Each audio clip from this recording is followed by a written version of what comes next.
married friends in a little room, surrounded by clothing and 2 microphones.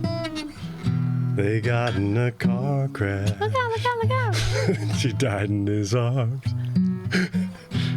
He kissed her lips, 'cause she was still warm. The audience won't like it.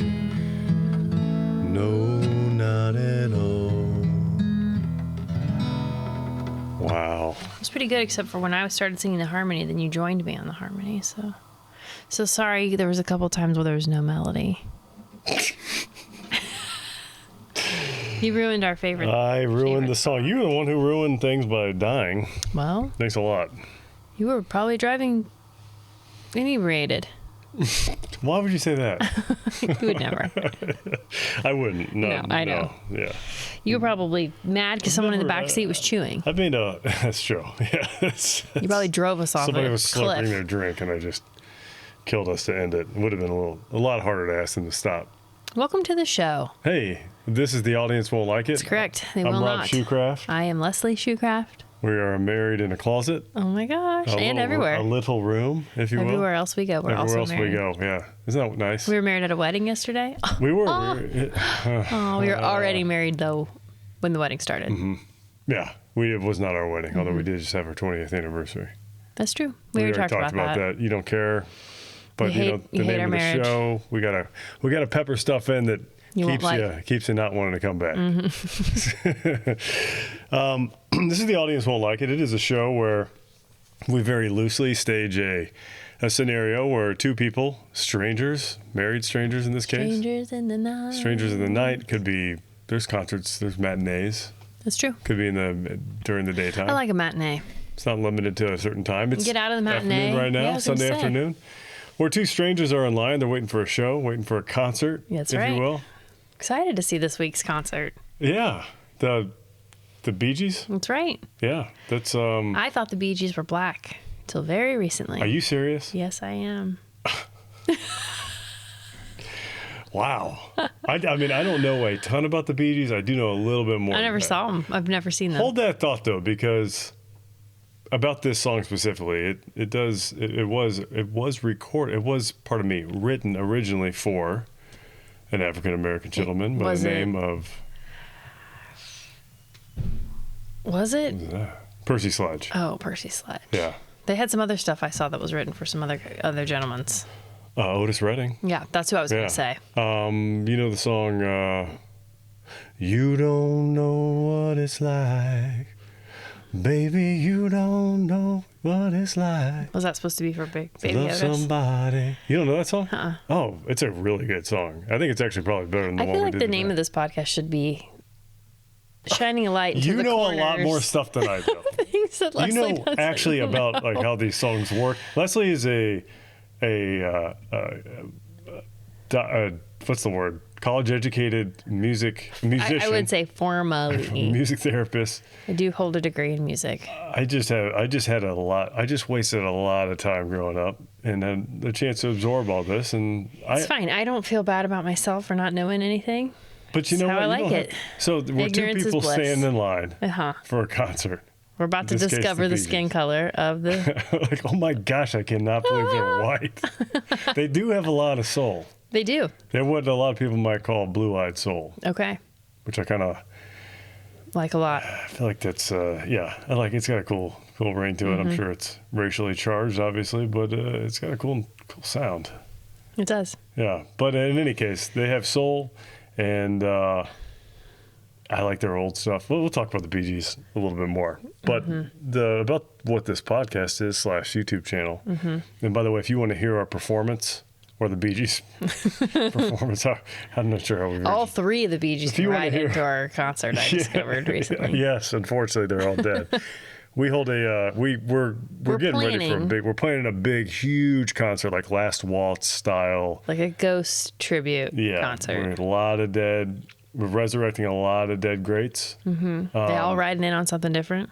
Yeah, what are the Bee Gees riding in on? They ought to be riding in on like roller skates or platform shoes or How about? like that. I know what they're gonna ride in on. What?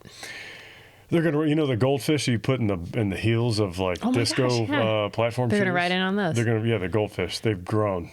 Somebody flushed them down the toilet. And they went to the sewers? They got jacked. They blew out on the bottom of the boot heel. Or when a fish He's like, has muscles. Barry Gibbs, remember me? When a fish has muscles, where are the muscles? Face. Wow, like Squidward, hot Squidward. Goldfish have. I used to have these big. I know they're not goldfish, but I used to have these big Oscars. Remember those? Mm-hmm. Dolomite was. I remember. Dolomite was my Oscar, and they just have big, mean heads. Mm-hmm. Those are the meanest fish on the planet, I think. On the planet. On the planet. I challenge you to find a meaner fish. Than an Oscar. Give me a meaner fish than an Oscar. Anyway, but while we're waiting in line to see this Bee Gees concert, we end up talking about something random. Keep going. Okay, I just have to fill the HVAC trap at some point. Oh, at our home. In our house, yeah. Not for the school. No. Yeah. No, gosh. But anyway, so every week as we wait in line for our concert, where we see someone different all the time. Yeah. Last week we saw the choo-choo trains. Oh yeah, the Be Good Tanya's. Yeah. We did. I forgot already. But yeah, so this week we're waiting in line to see the Bee Gees, and we're going to be talking about some stuff.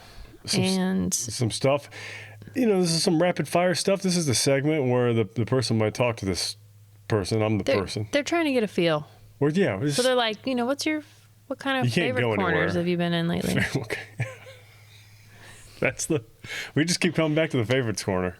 Favorite corners or favorites corner? Well, so we've talked about different types of favorites. Here's the thing about implying favorites. there's more corners. Can I just? It's post not your favorite. It's just what it's you've not been. necessarily. Yeah, it's just kind of what I've been into. I've been calling it the consumption junction.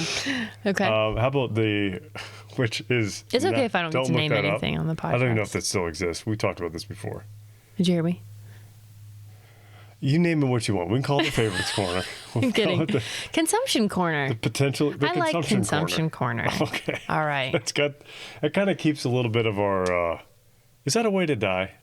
You could die of consumption, yeah. right? Not anymore. An old timey way to die. Is that like another? Is there like another name for what that actually is? I always just, when it comes up in my period romance novels, I just assume the person drank themselves to death. Oh. But it's not usually one of the main characters. Like the 27 Club? It's like move it on. Yeah. Move on. Okay. Well, let's talk about that. All right. What have you do you want to open up? I got a lot of stuff, and you know what? Why don't you go ahead and get started, and I'll go through it. So we went to a what would you call it? At OU. It was a reading. It was like a reading night of our friend Arl. Dr. Brian Trapp. Yes. Wrote a book called Range of Motion. That's correct. And it is a book that's loosely based on his life. Mm-hmm. He had a twin.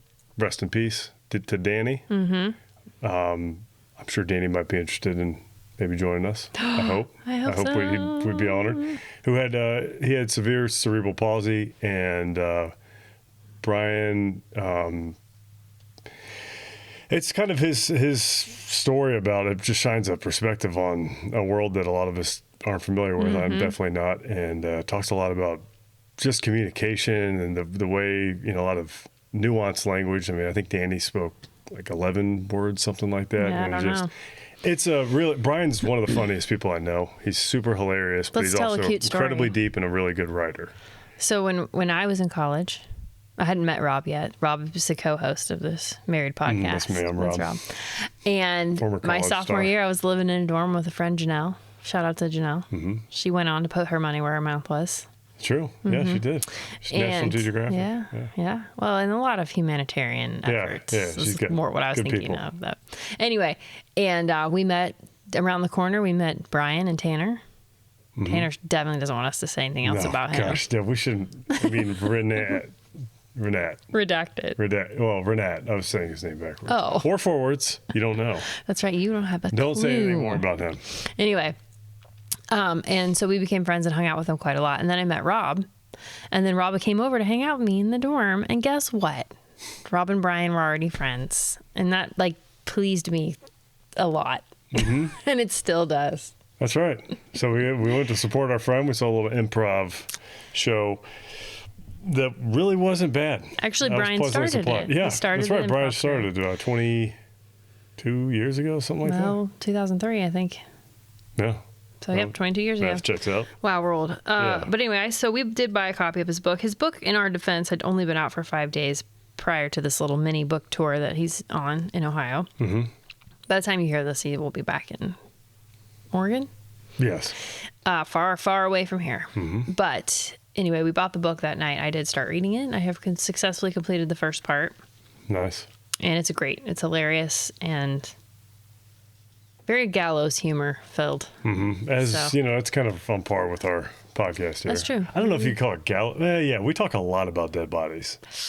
We talk about death pretty much the whole time. I live death. You do. She's a hospice music therapist Yes. and a cancer Music therapist. and a psychiatric Not really anymore. facility. Though. Yeah, but you got some chops there. I You do. got, over a decade of experience? Yeah. Yeah, and 13 years, what are actually. the populations? Autism? Yeah. It's been a while. Yeah, I worked in a school for kids on the spectrum and Am I missing one? geriatrics. Okay. Yeah, of course. Yeah. Just the regular old kind of people, not the dying kind of old people. When somebody asks Leslie for like guitar lessons or piano lessons, she basically says you have to have You have to have some it's like, disorder you're, or sorry, be but you're dying. too typical for me to Way- teach you anything. You're on a way too normal of a path. Yeah, you get Can't to help YouTube you. it. Yeah. Yeah. So we did that, and that was cool. That Time was well awesome. spent. I'm It glad was. we went. Me too. I just got some random stuff here, hon. Alice in Chains Unplugged. Oh, wow. Listen to that album. Wow. That album is not. I never heard it before. I've listened to a fair amount of Unplugged stuff. You familiar with the concept of Unplugged? Well, let me just try to guess what it is. They're kind of a loud, plugged-in band, right? Yes. So if it's unplugged, then it's the same music but with just acoustic instruments? Yeah, that's it. MTV. Now you're getting it. Hey, he got it. Now let's see if you can keep up. Okay. What next? So MTV had a whole Unplugged series. yeah, I so remember they all had I'd say Nirvana might be the biggest one. Maybe Clapton's Unplugged. That's when he did a completely different version of Layla. Which, man, we just keep coming up with the same. I think you. I hit, yeah. Well, I hit up, Layla. We talked about Layla and we talked about Tedeschi Trucks Band, Oh which my you keep gosh. yelling at me for bringing up. Why do you not like them? I don't not like them. You just don't want me to talk about the same thing over and over again. Fresh Leslie gets people- burned out. Leslie's palate gets burned out fast. It does in all ways. Yes. Anyways, just a quick thing. I'll give my very quick review of that album. I liked it fine. It doesn't really offer a ton. This is at first pass. I liked it fine. Doesn't offer a ton that you wouldn't get from just listening to one of their studio albums. In fact, I would say that's probably a better experience if you're an Alice in Chains fan. Good though. It's fine. I did notice that there's a little bit of slop. There's some errors. A little like Jerry Cantrell was making he's the lead guitar player, awesome guitar player. He's still kicking. I hope he doesn't hear this. He's going to be okay. I think he'll survive my criticism. He'll just swim underneath. It's going to turn out to be kind of a secret praise. Okay, Just all right. bear with me here. Okay, I'm ready for what's next. Okay, so there was a lot of guitar noise, right? Like a lot of buzzing and a lot of Okay. I just know he happens to be an incredible guitar player, and Okay. he just wasn't on his game. Lane Staley, who is no longer with us, he will definitely be in our concert. Will he ride in on a He lightning sounded bolt? rough, very rough, even for Lane Staley. That being said, I went back and looked. I didn't realize that show. So Cantrell had like a stomach virus that day. I was going to say, was he sick or something? Yeah, he was sick and still played. They still made it work. That MTV had been begging them to put that show together, I guess, for like years. Lane Staley was like in the throes of like terrible heroin addiction at the time. He was, at the time it was recorded, I believe, also just completely eaten up. So it's one of those Just deals where completely eaten up. With ate up. Can we say ate up? Oh, with heroin. Okay. The Jones in for heroin. Gotcha. Yeah.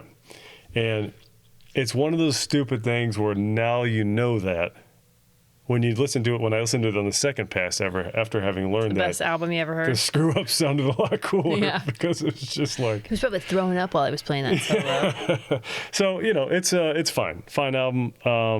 I'll probably just go back and listen to Dirt. What you got for it? Well, I Keep started rolling. listening to that Roots album that you talked about that had the Erykah Badu, the one we did the next Oh, movement song. yeah. I listened to that whole Things Fall album. Apart. I listened to the whole album. Are you Did proud you? of me? Yeah. Do you like it? I liked it fine. I liked it about as well as I like hip hop. How would you compare it to? I know you said you've been listening to a lot of Miseducation of Lauryn Hill. How would you compare those two? They're kind of fringe hip hop. They're not like exactly a quote unquote Yeah. rap album. Yeah, I know. They're Well, I tend to like Lauryn Hill's better because there's more singing. yeah. I mean, you're right. There is. And I enjoy singing. And I really like a female singer. I like the jazziness of the next movement. I Yeah. like the theme of it. I just love it's a great. You mean of the album? Yeah, of the album. Yeah, What's the album called? I'm sorry, not the next movement. It's called Things Fall Apart. Things Fall Apart. Yeah. Yeah, I liked it. I did like it. Yeah. But I did listen to that Erykah Badu song several times because I remembered that we were going to do it that Yes. one time. That's right. It was giving me We some can still meds. do it. Sure. We Yeah. got nothing but endless stretches of time in front of us. That is crap. What's the name of that song? You don't worry. Oh my gosh. Woke up, I went to with my homies. I don't know. You got me? You got me. You got me. Yes, that is what it's called. You got me. Nice. I don't know. I finished JFK. Finished Oh the my gosh. 1991 Are you Oliver Stone. 3 hours of bicycle more fit now? Over 3 hours. Yes. I realize we should probably say why I asked Why you not? if you were watching it on a bicycle. Go ahead. Rob works out. No big Everybody, deal. in case you can't tell. NBD. And he temptation bundles. So he does a thing he doesn't want to do while he does a thing he wants to do. That's right. And in this case, he gets downstairs on the Rogue Echo bike Yes. and watches 10 to 15 minute snippets of movies. Mm-hmm. Or Sometimes 30. So it just depends. you ride the bike for 30 minutes. Sometimes. Yeah, That's a beat your butt grind. cheeks right Yeah. up. Yeah. It beats all sorts of stuff right up. I got to Yeah. kind of sit up for air. So it's if you know bad what for I men mean. and women sometimes in different ways. Yeah. Yeah. I'd love to know more. Is this like a kind of like a period romance thing? You'll just have to stay tuned and see if it comes back up in a future podcast. So JFK, I'll give another quick review. I definitely enjoyed it, way more than I thought I would. I'm glad I watched it. It has the most loaded cast I've ever seen in my entire life. Mm-hmm. I mean, Like they're super rich. yeah, they are. But I don't think they had people in the movie who were like Oscar winners. Like Walter Matthau's in it for like, I don't know if he won an Oscar. Jack Lemmon. Everyone starts writing in feverishly. Like all these guys are in it for like 15 seconds. That's cool. And Donald Sutherland's in it for like 8 minutes or something. And Kevin Bacon's in it. Joe Pesci. Joe Pesci is a bit of a spectacle in that movie. He's not great. His character is absurd. I would give his acting maybe, because I'm totally qualified To judge. to judge. Oh, you've seen a lot of movies. I guess that's true. Well, I've seen a lot of Joe Pesci movies, and I love Joe Pesci. I'd give his acting maybe but I don't think Joe Pesci is capable of getting less than a B minus, but we'll give it around a B minus. But I give my eyes glued to the screen factor an A plus. He is Unpredictable. just very entertaining. Mm-hmm. He plays a blonde-haired with like a pompadour kind of cut. Pompadour. Pompadour? Not pomp. Pompadour is... Is it because it has a lot of pomp? I don't know why it's called Pompadour, but I just wanted to correct you on live TV. Oh, thank you. On live TV. Kind of a semi-closeted homosexual mafia conspirator. Didn't actually exist in real life when I read. He was just absolutely insane, just going full Pesci mode, but in this weird Louisiana accent that wasn't quite on, and he was just the stuff he was, oh my gosh, the stuff he was doing. Speaking of Alice in Chains, he was doing a little bit of some, he and Tommy Lee Jones were in, I don't even know what to call it. If you've seen the movie,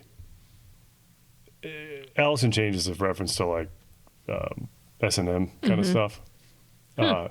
I'm like, oh, okay, I know, and then I actually heard what you said. It's like a little bit of that going on. I take it back, Mom. I don't know what Anyways, he's talking about. Tommy Lee Jones is incredible in it.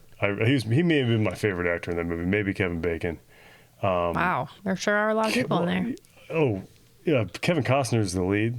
Wayne Knight is in it, which is kind of funny. Wayne Knight? Wayne Knight is Newman from Seinfeld. Oh, wow. Which is kind of funny because his real name? or what's the guy's name in Jurassic Dennis Park? Nedry. You didn't say the magic word. His name is Dennis Nedry or Nedry. Samuel Jackson's just like, son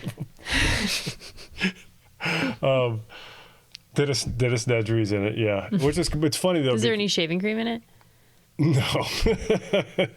Well, there may be shaving. I couldn't tell you for sure. There might be. You should watch it again. Gary Oldman's in it. Do you have 3 more hours? Sissy Spacek's in it. She's a fine actress, but she's also completely worthless. I could completely do without her or any of the kids or any of the domestic nonsense. You know, like, you're working too hard on this. You don't love our family. You don't want to hear that. I don't want to hear that crap. No, but it wasn't. No, I do want to hear it. It was senseless. Like, it was 3.5 hours long. We didn't need that. In my opinion, if you just want to watch that movie real quick, I would watch like quick. Yeah, I would watch like YouTube best scene. There's a lot of good scenes. There's a lot of great actors in it. Obviously, I've mentioned that. But I would watch the courtroom scene at the end and be like, all right, there it is. Cool. I'm glad I watched it. I don't know if there's anything else I want to say. Probably. Lake Choo Choo Train's mentioned in it quite a bit because really? Because it's down there. Lake Pontchartrain. Pontchartrain. Michael Rooker. Oh, shout out to Michael Rooker. He might be the best in it.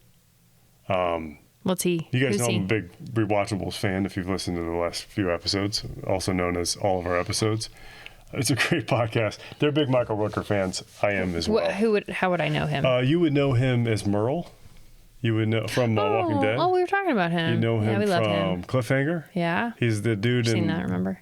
Guardians. Oh, we got to watch Cliffhanger. Oh my gosh. He's the dude in Guardians of the Galaxy with the whistles. I'm aware who he is now. Anyways. I knew as soon as you said Merle. He's a really good actor. I love him. He's excellent. I want him to be like a member of our family. Well, he might be. We've never checked. You know what's kind of funny in that movie? This is weird. Speaking of sense of useless scenes with Sissy Spacek, or with just the family, Bobby Kennedy gets shot. Mm-hmm. Spoiler alert. But he gets shot in the movie. He can come. He can watch. Okay. We can maybe have him up on stage. Can he have a booth or a opera? Or you box? think are you getting a little Lincoln-y? Oh yeah. No, I was just thinking like VIP seating. If you've seen the movie and I'm getting this wrong, please feel free to correct me. I don't care. He goes in. Kevin Costner, he sees the news that Bobby Kennedy got shot. His wife is sleeping. He goes in. He's been not showing his family enough attention. He really wasn't. He's very consumed by this case. Okay. The conspiracy, and he wakes her up, and he's like, Bobby Kennedy's been shot. And she's like, oh my, big reaction. And then they pretty much right there just start doing it. Like, that's all. That didn't add to the story?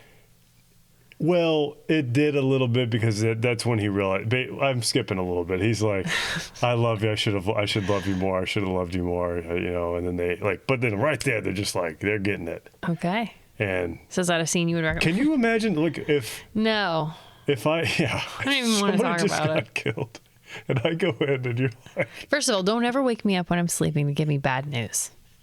That's my tip. That's my tip of the podcast. Don't wake up a sleeping mother to give her bad news. That doesn't affect her life at all. Anyways, I don't know. This, it's freaky business, man.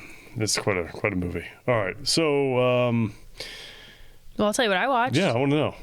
So I told you last time I watched that Persuasion movie, which then launched me into rewatching the first season of Bridgerton again. Oh, right. Yes. So I did watch that. I rewatched it. It's pretty good. I have to say, it's not as good as the books. They're just not as good as the books. That's, I've heard that expression a lot over the years. From me?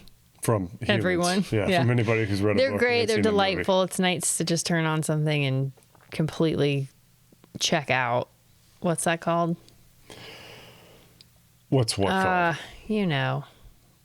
When you watch something and it's just like escapism. Oh, It's all full on escapism. Sure. And it was great. But, you know, when the end of the first season came, I was like, I don't really care about watching seasons 2 and 3 again. And we'll see what they do with season 4. Heard a lot of stuff. Of Bridgerton? Mm-hmm. All right. Well, here's hoping it's good. I hope Stranger Things is good, too. Oh, man. They need to. It'll be good. We should probably maybe rewatch some of the last season. How do we do that? How would we rewatch some of it? Because I thought about the same thing. I'm like, do we just rewatch the last episode? Sure. Okay. Should we invite our family to watch it with us? Sure. And the dog? Sure. He can sit on my lap. Clark can, hey, you can see Clark's bones. We'll have to tell that story sometime. We got a lot to talk about today, so I'm going to keep it moving. Okay. But anything else you want to talk about with Bridgerton or Persuasion? No. Okay. And those are Jane Austen books? No. Persuasion is a Jane Austen book. Okay. But Julia Quinn, I believe, is the author of the Bridgerton books. Okay. And they're quite old in comparison to the shows coming out. When you say old, like decades old, or like? Probably 30 years old. Okay. Well, speaking of old books, can I segue into a book I listened to? Yes. Cat's Cradle by Kurt Vonnegut. Oh, what's that one about? Just dripping satire, just religious existential satire. It's funny. It's like the same sort of tone as like. You ever see Dr. Strangelove? Mm-hmm. Wait, is that the war movie? Yeah. Yes, yeah, Mr. Houchins made us watch it. Oh, okay. Kind of, or I don't know. It's very absurd. Like maybe not as much as like what's Hitchhiker's Guide or, but it's that kind of just. Like, is there barely a thread of a storyline to follow? Yeah, there's definitely a thread of a storyline, but it's just crazy. Vonnegut's having a hoot of a time with it. I got through it. I finished it. Wow. You're becoming a very well-read man. Ditched a lot of books. So it's all like Catch-22, which I need to reread because I think I probably read a quarter of it and then just Cliff Notes the rest of it in high school. I don't think I read it. Speaking of assassinations, I think that's what what's his face had on him when he killed John Lennon. Was that Catch-22? Forget it. The book, you mean? Yeah. That's nice. But it's just the world is a small world. It is. It's a small world. Kurt Vonnegut, assassinations. Speaking of the Beatles, holy crap, are we doing this? John Lennon. I'd listened to Rubber Soul as well. I've heard Rubber Soul quite a few times, but I was thinking of songs that we could play. Mm-hmm. Do you know the song "Girl" that's on there? No, sing it. It's like I'll do the melody. Okay. It's like do do do do do do do do do do do do do do do do do. Nope. No. Well, I love that melody. It's I listened to that song again, and I heard Santos and Johnny. Are you familiar with them? You know the song "Sleepwalk"? No, I'm sorry. Okay. It's okay. See? I didn't. Yeah, but I again. I've told people this before. I'm not that smart. I didn't say you were smart. No, I know, but I don't know that. Let's not get carried away here. I know. That's not what I'm saying. I don't know that much. I just get really excited about what I do know. I want to know if other people know. That's the whole point. I don't know. That's the whole point of this podcast, and have you in line with me. I could touch you because we're sort of married. we're touching on YouTube. All right, so Rubber Soul, great album. Great. And who is that? It's the Beatles. Oh. Yeah. I've never even heard of that. Really? Are there any songs on there I would know? Oh, yeah, a million. Say them. Say one that I would Nowhere know. Man. Oh. Norwegian Wood. Yes. It's like... Do. Yeah, just a Mixolydian Wet Dream. Can we say Wet Dream? No. No. Sorry about that. It's redacted. A lot of people say it's about the time the Beatles started to get cool. Okay. They dropped some of their little 1-4-5 nonsense. Yeah, which I actually am a big fan of, but I get it. I do like their later stuff as well. Yeah. You mean their earlier stuff? No. Oh, like their later I'm with stuff. the people who said they were getting cool. Oh, yeah. I am too. But they're great. You know, you gotta start somewhere. Yeah. Beatles. International superstars. Well, we heard that in church today. We did. I've been listening to some sermons on Galatians. Mm-hmm. Speaking of things the audience won't like, talks about religion, I'm sure, are up there. But no, I'm filling in. Our church is in need of a preacher right now. And So if you're listening.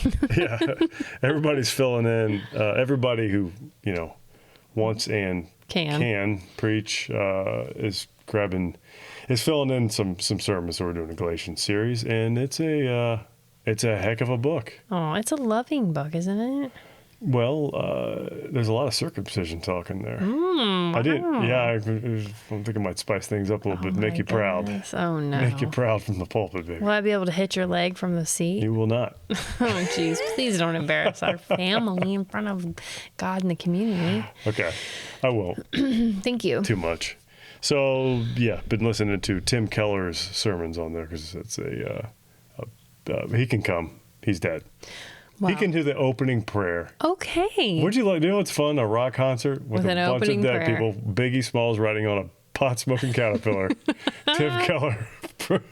Who's Gordon Lightfoot riding in on that rooster? The rooster, yeah. Yeah. The Yeah. balladeer. Wearing denim. The bard. Wearing a Canadian tuxedo. We saw one The of those the rooster other day. is. Gordon Lightfoot might be a little on the. Nude side? He's gonna wear. Yeah, he might be naked. We never He established. might be Donald ducking his Canadian That's what it tuxedo. is. Yeah. He's just wearing a denim shirt and nothing A else. denim T-shirt. Do they make those? I'm sure you can find anything you want on the Like internet. little Temu action. Yeah. Yeah. Cool. Somebody was telling me that they bought a electric scooter, like I got my free rascal, Okay. from Temu, and that it was Amazing. up to the task. Really? Yeah. No kidding. I cannot. Were they sitting on the next to the Grand Canyon waving? Trying to think of who it as was that told me. As a camera fled away. Yeah. Remember that commercial? Yes, I do. Oh yeah. It implies that if you have a rascal, you will go to the Grand Canyon. Yeah, I highly recommend if you are in need of a mobilized wheelchair that you test it out At the by going to edge the Grand Canyon of the precipice by of the yourself. Grand Canyon. The battery life on those things is incredible. It's really good.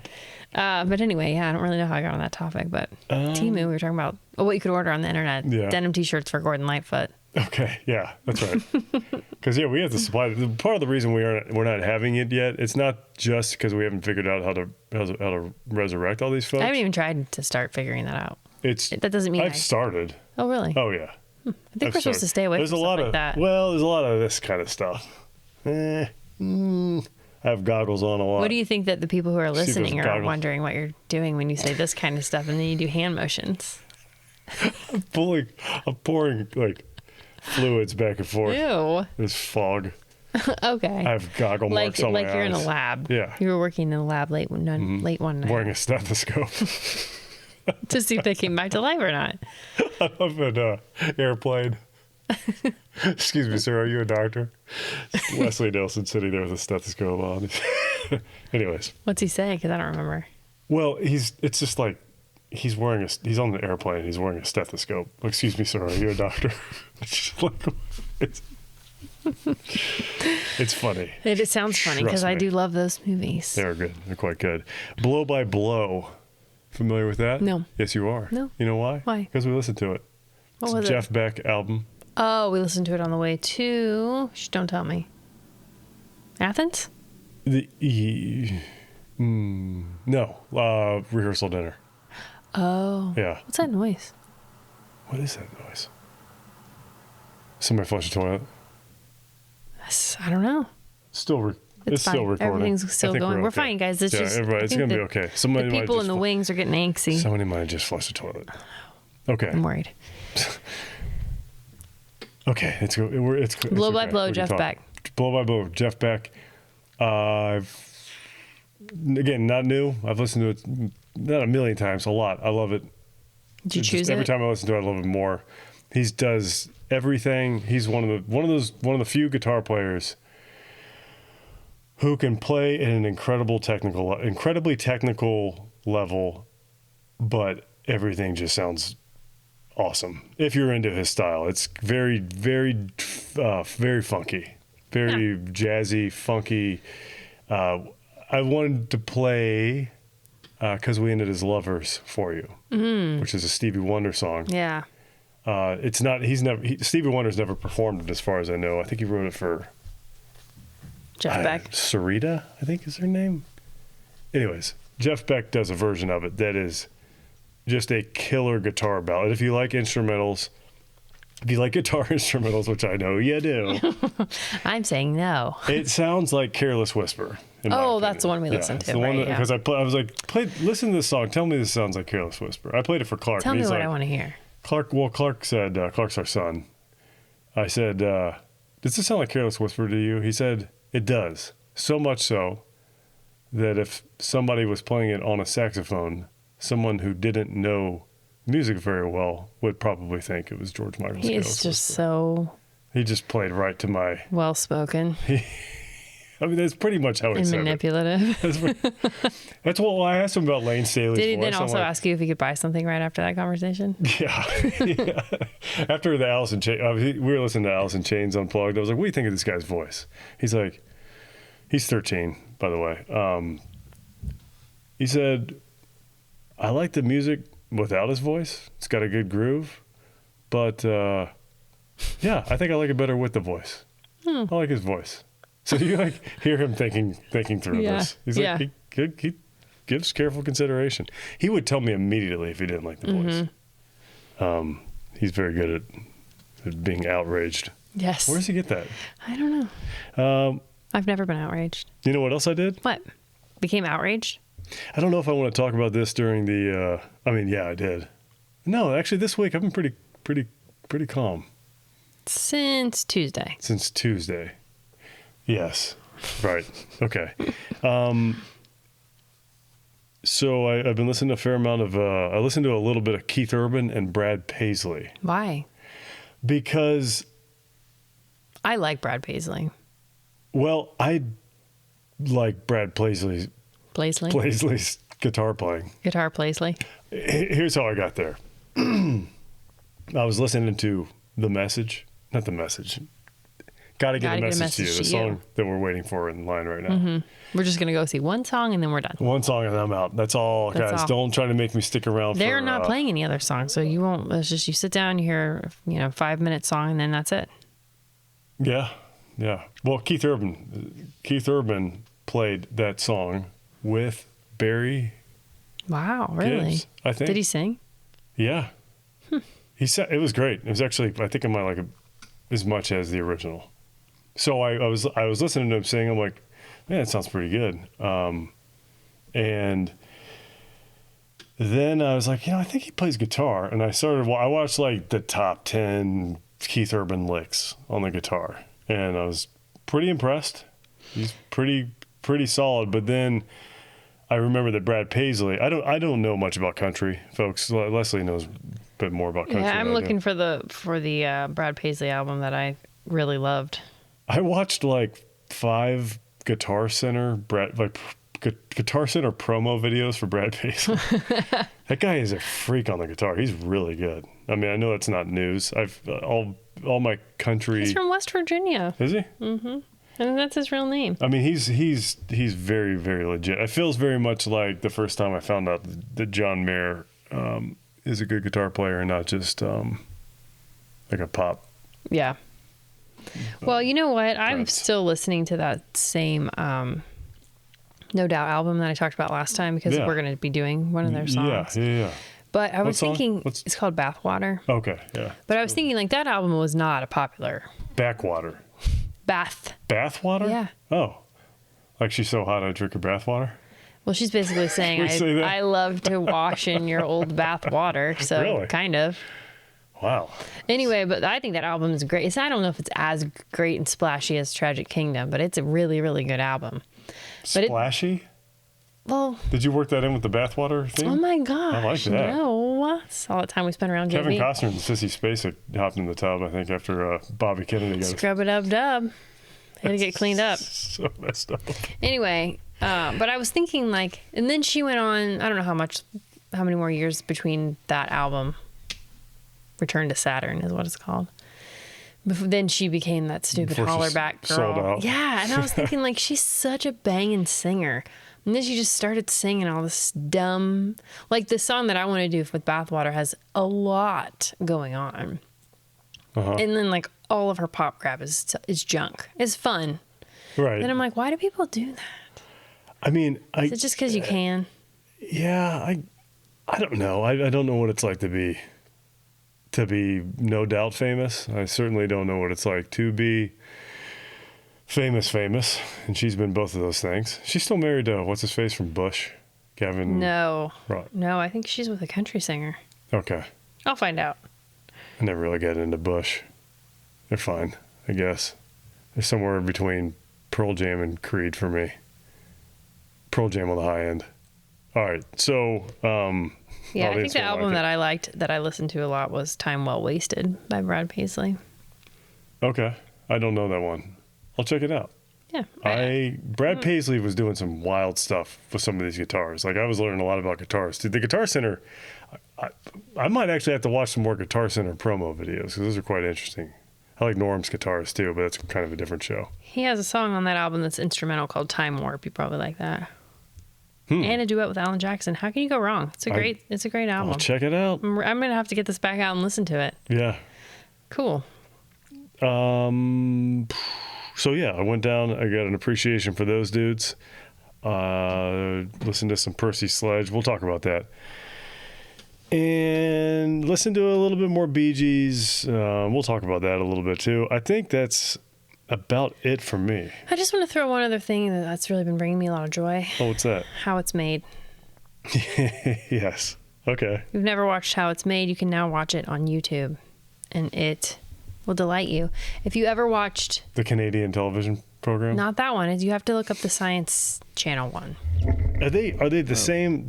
No, they're not. I don't know. I know no they're idea. not the same. But I am having better luck when I search for it through the Science Channel than the Canadian television. It's a different... CTV. It doesn't have the music. It doesn't have the same kind of music. How It's Made music is great. But just the whole, like, all the soundtracks. Yeah. Oh, yeah. It's great. But, like, do you remember Columbus. Sesame Street or which was it, Sesame Street or Mr. Rogers that had the Crayon Factory episode? Mr. Rogers. Okay. Well, that was the origin of my love for watching stuff get made. I bet a lot of people share that same. I bet people just cheered. Yes. I love that one. But how many people are listening to this now? No one. We hit a big milestone the other day. We did? Yeah. You didn't tell me about it. 25 downloads. But remember, we thought maybe it was us. Yeah. I think like 6 of them are me, just listening to the quality and stuff and laughing at myself. And your mom. Mm-hmm. My mom's only listened to one. She's only listened to one that I'm aware of. Yeah, so she watched it on somewhere YouTube. out there. There's a stranger, I bet, who listened to it. Aw, this episode's dedicated to you, stranger. We wish you were in line with us right now. Aw, we don't know. We're glad. Do we check behind Kitty Will's ghost? I'm gonna hurt her. She's so tender. We've talked about Kitty Will's ghost every episode so far. Are you gonna tell us about when you tried to use AI to put the reels together, and how many Kitty Will's ghost mentions there were? AI really thinks we like Kitty Will's ghost. It's coming. I don't know why he thinks that. It's Chad.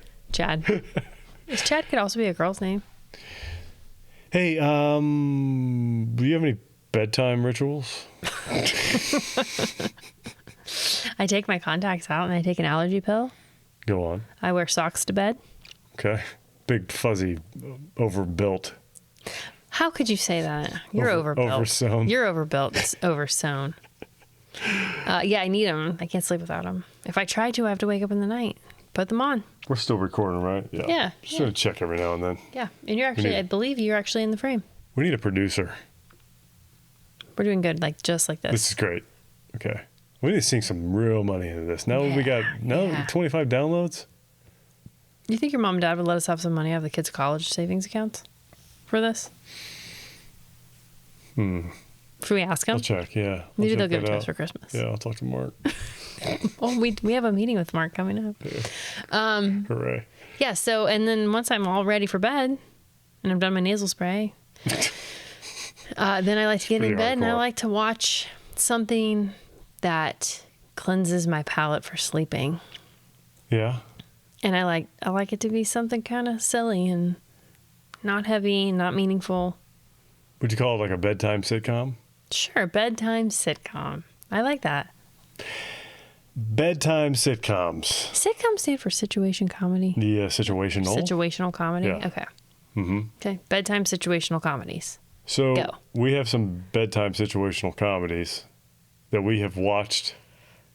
Can you explain it? You're just better at it. Okay, so every night we like to watch a 25-ish minute sitcom before we go to sleep. The classic 30-minute primetime block. Yeah, but without commercial. Right. And it's like it has to be just right. Like we've come up with some shows Criteria. that we're going to share with you. Then you'll be able to kind of... also known as the shows that we have watched from episode 1, with exception to the last episode. With exception. With exception. Yeah, yeah.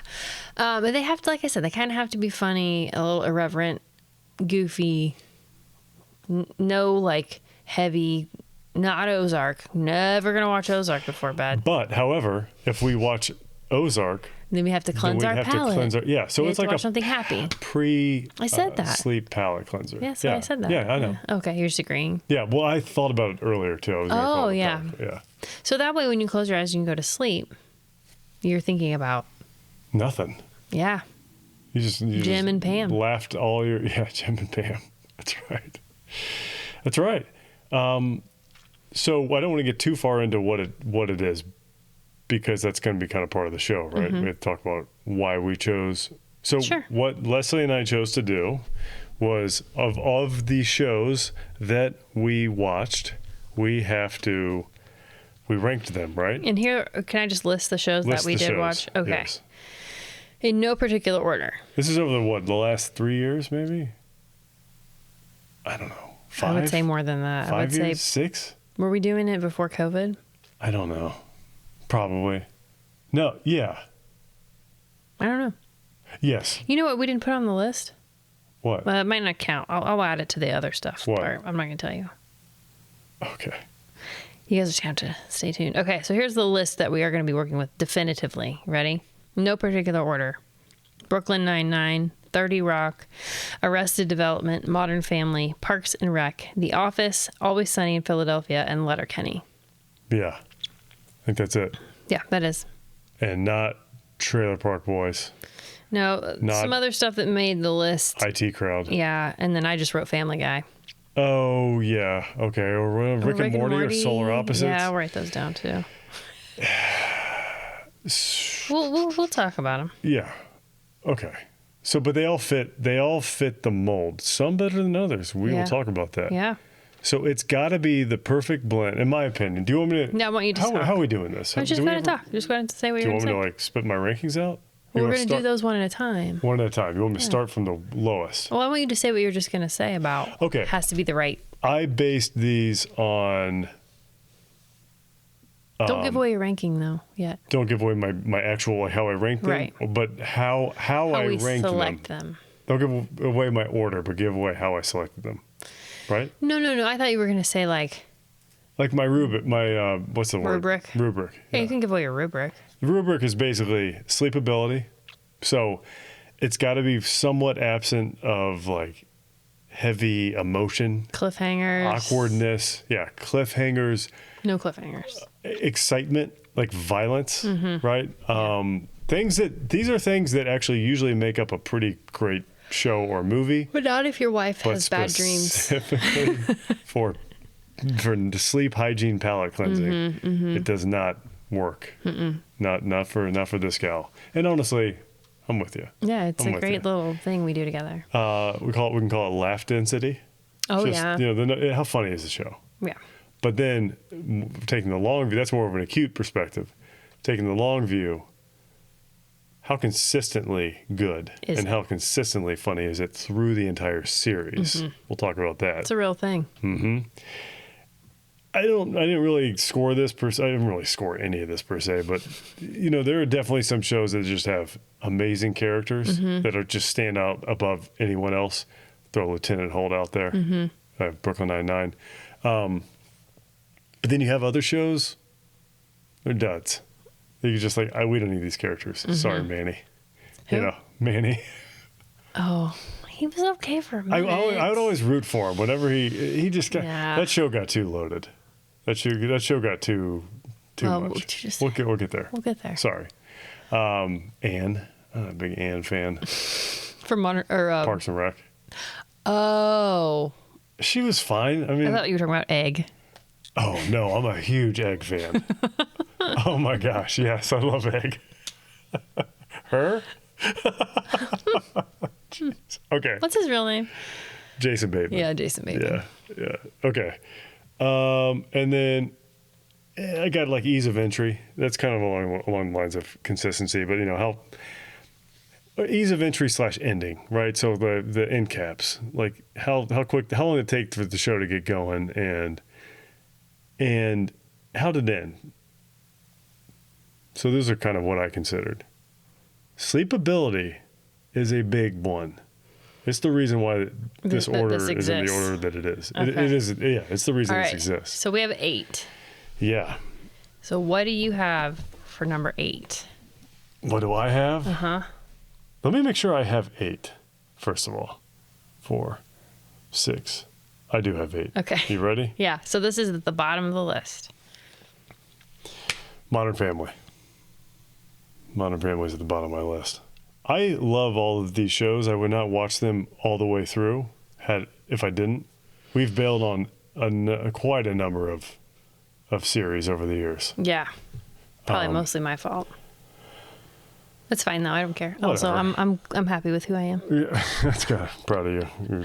It's actually true. I don't care. Yeah, it's okay. I do too. I mean, we were talking about books earlier. Like, Yeah. I said I finished Cat's Cradle. That tells you I liked it at least a bit. Yeah. I wouldn't have finished it if I didn't. Right. We should do one on books we've bailed on. Okay. Okay. Do you want to hear my 8th? Are you gonna say it and then we're gonna talk about why? Talk about why we each picked what we picked. Yeah. Go ahead. Brooklyn Nine-Nine. Really? Yeah. Okay. I mean, somebody has to be last. And yeah. I'm with you. What are your reasons for Brooklyn Nine-Nine? Brooklyn Nine-Nine was super funny for me up front, and it had some real valleys as it went on. It did. And for me, it was because we were talking about what we thought was the most consistent. It was not. When I read that, I was like, well, not Brooklyn Nine-Nine. And like, we didn't even watch the last season because we both just kind of checked out of it. Yeah, we didn't watch the last season. So even though the last season sucked. Yeah, even though some of their highs were Wasn't as higher good. than some of my other choices, I feel like they just had too much inconsistency for me to remember it as fondly as I do some other ones. 2 of the best characters, though, I would say. Well, gosh, they have like I said, Lieutenant Holt. Yeah, he's great. I love And Jake is great. Honestly, I thought he was pretty good. Peralta. Yeah. Here's my. He is great. And his friend. He was a great main guy. What's his Joe? That's the actor's name. Oh my gosh, what is his name? Charles is who I was trying to think. Yeah. Charles. What the heck is his last name? He's Boyle. Yeah, Boyle. Yeah. Boyle and Gina. Gina was great too. Yeah, she was great. So, but then she wasn't on it. I mean, she left. Yeah, she left. So, but Boyle was hilarious. He's just out of control. He's like he's the dude from what's his name? Joe Trujillo. I have no idea. Are you talking about his real name? Yeah. Oh, I have literally. He's the guy no clue. he's the guy from Superbad. Who's like he hits Jonah Hill. Yeah. He's super creepy. Yes. He's so great. See, there's some real standouts, but then some real. It doesn't even out for me. I think Jake Peralta exists for Lieutenant Holt to shine. That's a absurdly hot take. But what I'm saying is,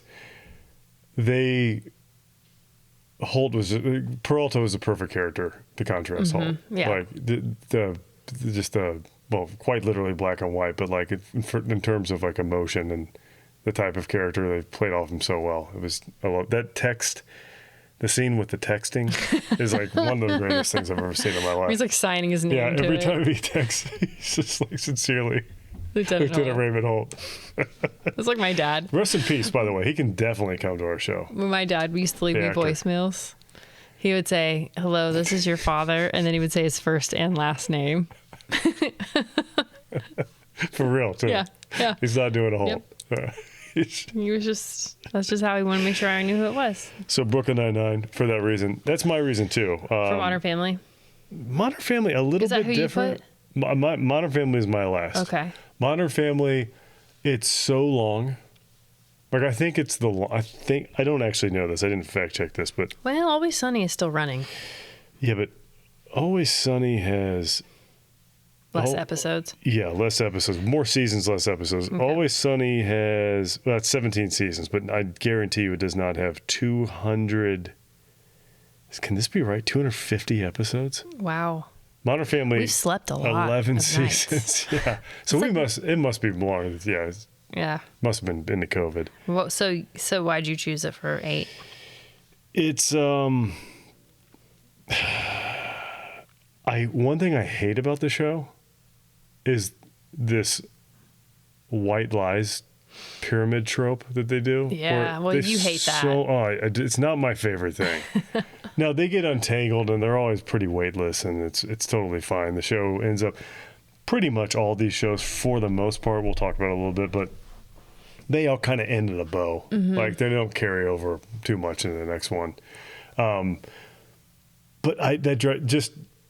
plots based on dishonesty is so annoying. Yeah. And I'm not like any sort of like paragon of truth and morality. He actually is. It's fine if you say that. Yeah, right. But the it's kind of like for this big loving family, all they do is lie to each other. Yeah, that's true. It's absurd. That's true. You made me think of another point. I think another thing it has to do, this show that makes the cut of watching it, it does kind of have to wrap up every night. Yes, there can't be a lot of overarching storylines. You sort of talked about that. Yeah. I think we did, but the less series arc, the subtler the series arc, the better. Mm-hmm. For this category. For this particular category of bedtime sitcoms. All right. And it just had a lot of dead. I think it had a lot of dead zones. The later seasons I thought were noticeably weaker than the first ones. Did you have a favorite character on that show? I do think it was the best physical comedy show of all of them. Like, some of the physical comedy in that show was great. Did you have a favorite character on that one? Oh, man. Mine's Phil, the dad. I love Phil. He's just so ridiculous. I think I like Ed O'Neill's character the most, probably consistent. Sofia Vergara was hilarious. Yeah. I never knew she was as funny as I judgmentally just thought she was just a pretty person. That's why she was on it. But she's actually very hilarious. Not me, but some men, straight men in particular, might dock the sleepability of Modern Family because of her. She's got a bit of a distraction. Really glad you brought that up. Not me, though. Not me. I'm just saying, for the folks at home. Well, and also, I'm sorry. I feel like I let my own. I don't see her appeal. I let my woman power down, my female power down by not imagining that she was on there because she was funny, and just assuming she was on there because she's pretty. Right. But she's actually, which is kind of like the joke in and of itself, right there. Yeah, it's pretty meta. All right, ready for 7? Ready for 7. Because remember, we're going to get to talk about each of these shows essentially maybe twice. Because you might, when you tell me what Brooklyn Nine-Nine is, then we'll be back. Oh, right. So, cool. All right. Cool. 7. What you got for 7? Letterkenny. Wow, we are not aligned. I actually have 30 Rock. Oh my gosh, we are way off. I know. Remember, they're all good. These are not what shows I like the most. These are what shows I think fit the bill. Letterkenny. Well, you didn't tell me that. I thought we were ranking them on our favorites. Based on bedtime sitcoms, not based on how good we think they are. Okay. Right? I'm not going to re-rank them now. I thought that we were just ranking our favorites out of what we've watched. But based on the sleepability and all that stuff, right? That's the rubric? Well, I thought the rubric was just how it made it on the list at all. Oh, no. No. So this is based on what I think is the most sleepable, consistently funny. Well, mine is based on the order in which I like them. Oh, well, so, okay. That's okay. This is heavily swayed by those things. I'll say it 50 million times. I loved all these shows. Yeah, same. All these shows were great. But some of these I put on there Like I got, we'll just We'll just go just with our keep list. going. It's We'll fine. just keep going. Literally no one cares. That's true. Letterkenny is number 7 for me. And 30 Rock for me. Why'd you put Letterkenny low? I put Letterkenny low. And you can justify it according to your ranking system. Well, again, sleepability is a big factor. That show gets kind of heavy. It's not heavy. Show. That show is a one of one. I've never seen a show like that before. No, it's very different. It is. So Leslie will tell you, I laugh out loud. I will cry in bed. I will shake the bed laughing so hard at things. Like there are shows. Every one of these shows has just absolutely split me open. Yeah. Like I'm not allowed to watch these shows. A lot of shows I'm not allowed to watch in bed. Once I'm trying to fall asleep. Once she's trying to fall asleep because I shake the bed laughing so hard. Letterkenny, I don't laugh that hard. I think I'd say I laughed the least, but I probably grinned the most. If that makes any sense. That show just amused the heck out of me. Yeah. It was so quick-witted, rapid fire. It's almost like a play. Like I don't know how else to explain it. Yeah, it's dialogue driven. Just puns. I love the repeated motif in the beginning of the. I can't even remember Like what the that intro? says. There's something with your friends one day. Yeah. I was washing the cars with my friends the other day. Something like that. And they just sit there and just riff. Yeah.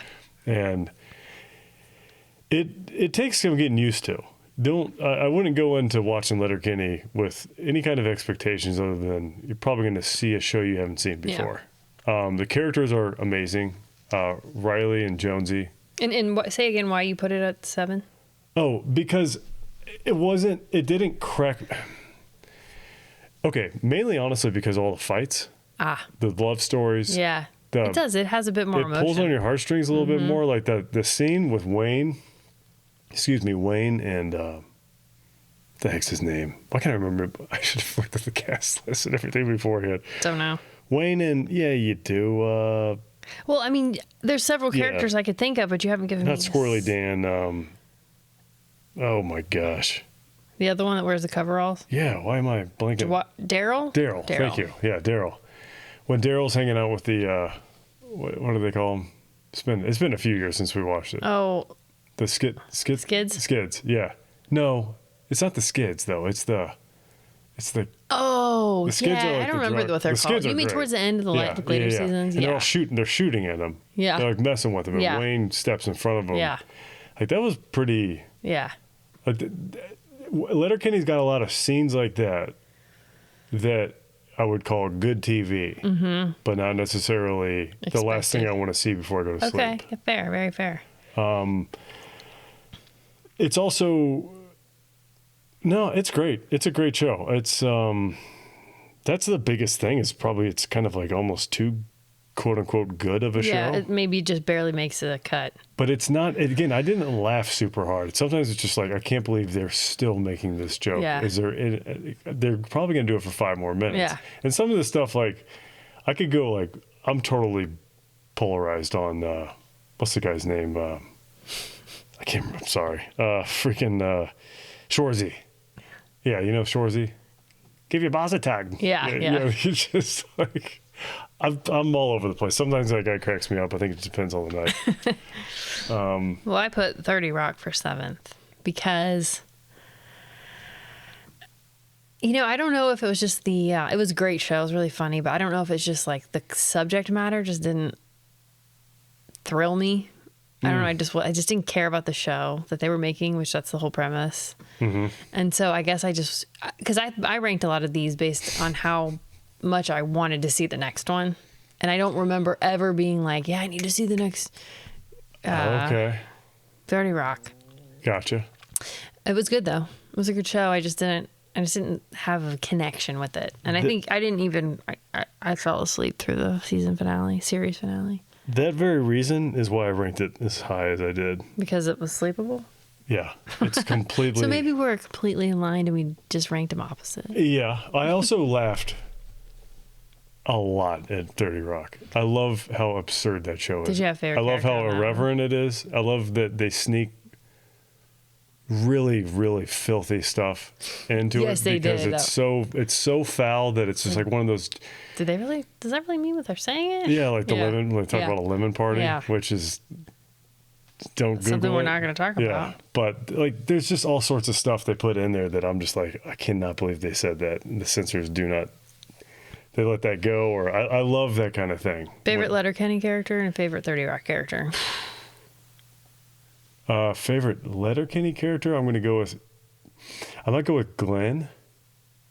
Or maybe can I combine Shorzy, or not Shorzy? Can I combine Jonesy and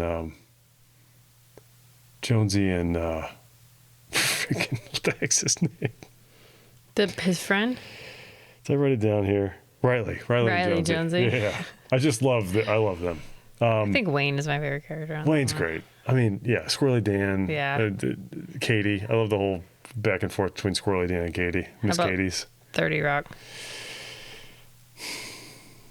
Alec Baldwin. I gotta go with Alec Baldwin. He's pretty. I like Jen too, though. Yeah. She's awful. Rural Drawer. Yeah. Oh, I love Tracy Morgan too. That yeah, he was. Tyke Meissen. I don't know what it was about it. I might have just been tired. I don't know. But when he was Tyke Meissen, he was like a little baby. Like Tyke. I think I cried for like 5 minutes. I was laughing so hard. It was so you're like, what is wrong with you? Like She said every night for the last 20 years. I love 30 Rock. 30 Rock was. All right. Good. You'll find out how much I liked it. All right. 6. 6. Brooklyn Nine-Nine. Modern Family. Okay. So in that, we're kind of aligned. Anything else we want to, and it sounds like a lot for the same reasons. Yeah, I mean, I have Modern Family above those other two because I did like the family dynamics, the aspect of like, it's relatable to me, especially now that we have teenagers, Claire and Phil, and just like, yeah, Claire is like sort of the worst, but also like not, you know what I mean? I don't know. They're extreme versions of an archetype. Yeah, totally. Yeah. But I definitely had an interest in that. I love Fred, Fred Willard as Phil's dad. Oh, he's the best. I know. But what a perfect casting choice. Yeah. Like, I don't think you could get any better. No.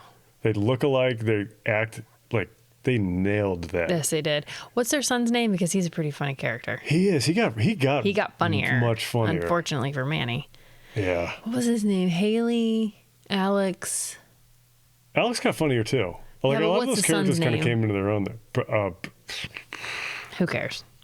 Anyway, he was funny though. Apparently, he's a really smart, like a genius in real life. But whatever. Luke. Yes, nice. What's the boyfriend's name? He might Dylan. be Dylan. He's one of my favorites. He was great. Anytime he was in it. I love that he actually hung around and came back. I know.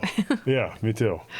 Brooklyn Nine-Nine. Anything else we want to say there? Oh, can we give just a shout out to Doug Judy? Sure. I loved every Doug Judy episode. In fact, I bet we missed one of the last season. We should probably watch the last season. Yeah. I have heard since You can force it. It's well, we still got to watch the first season of Parks and Rec. We'll get there. We'll get back to that sometime. We skipped it on purpose, but We heard it wasn't a waste. Doug Judy though, love that character, and Jake Peralta, and that whole thing is just great. It's so good. Okay. We ready to go to 5? 5th. You say yours. Parks and Rec. Parks and Rec. High five. Hey, we're married and we chose the same one for number 5. La la la la la la. Should we talk about the? I don't know what that means.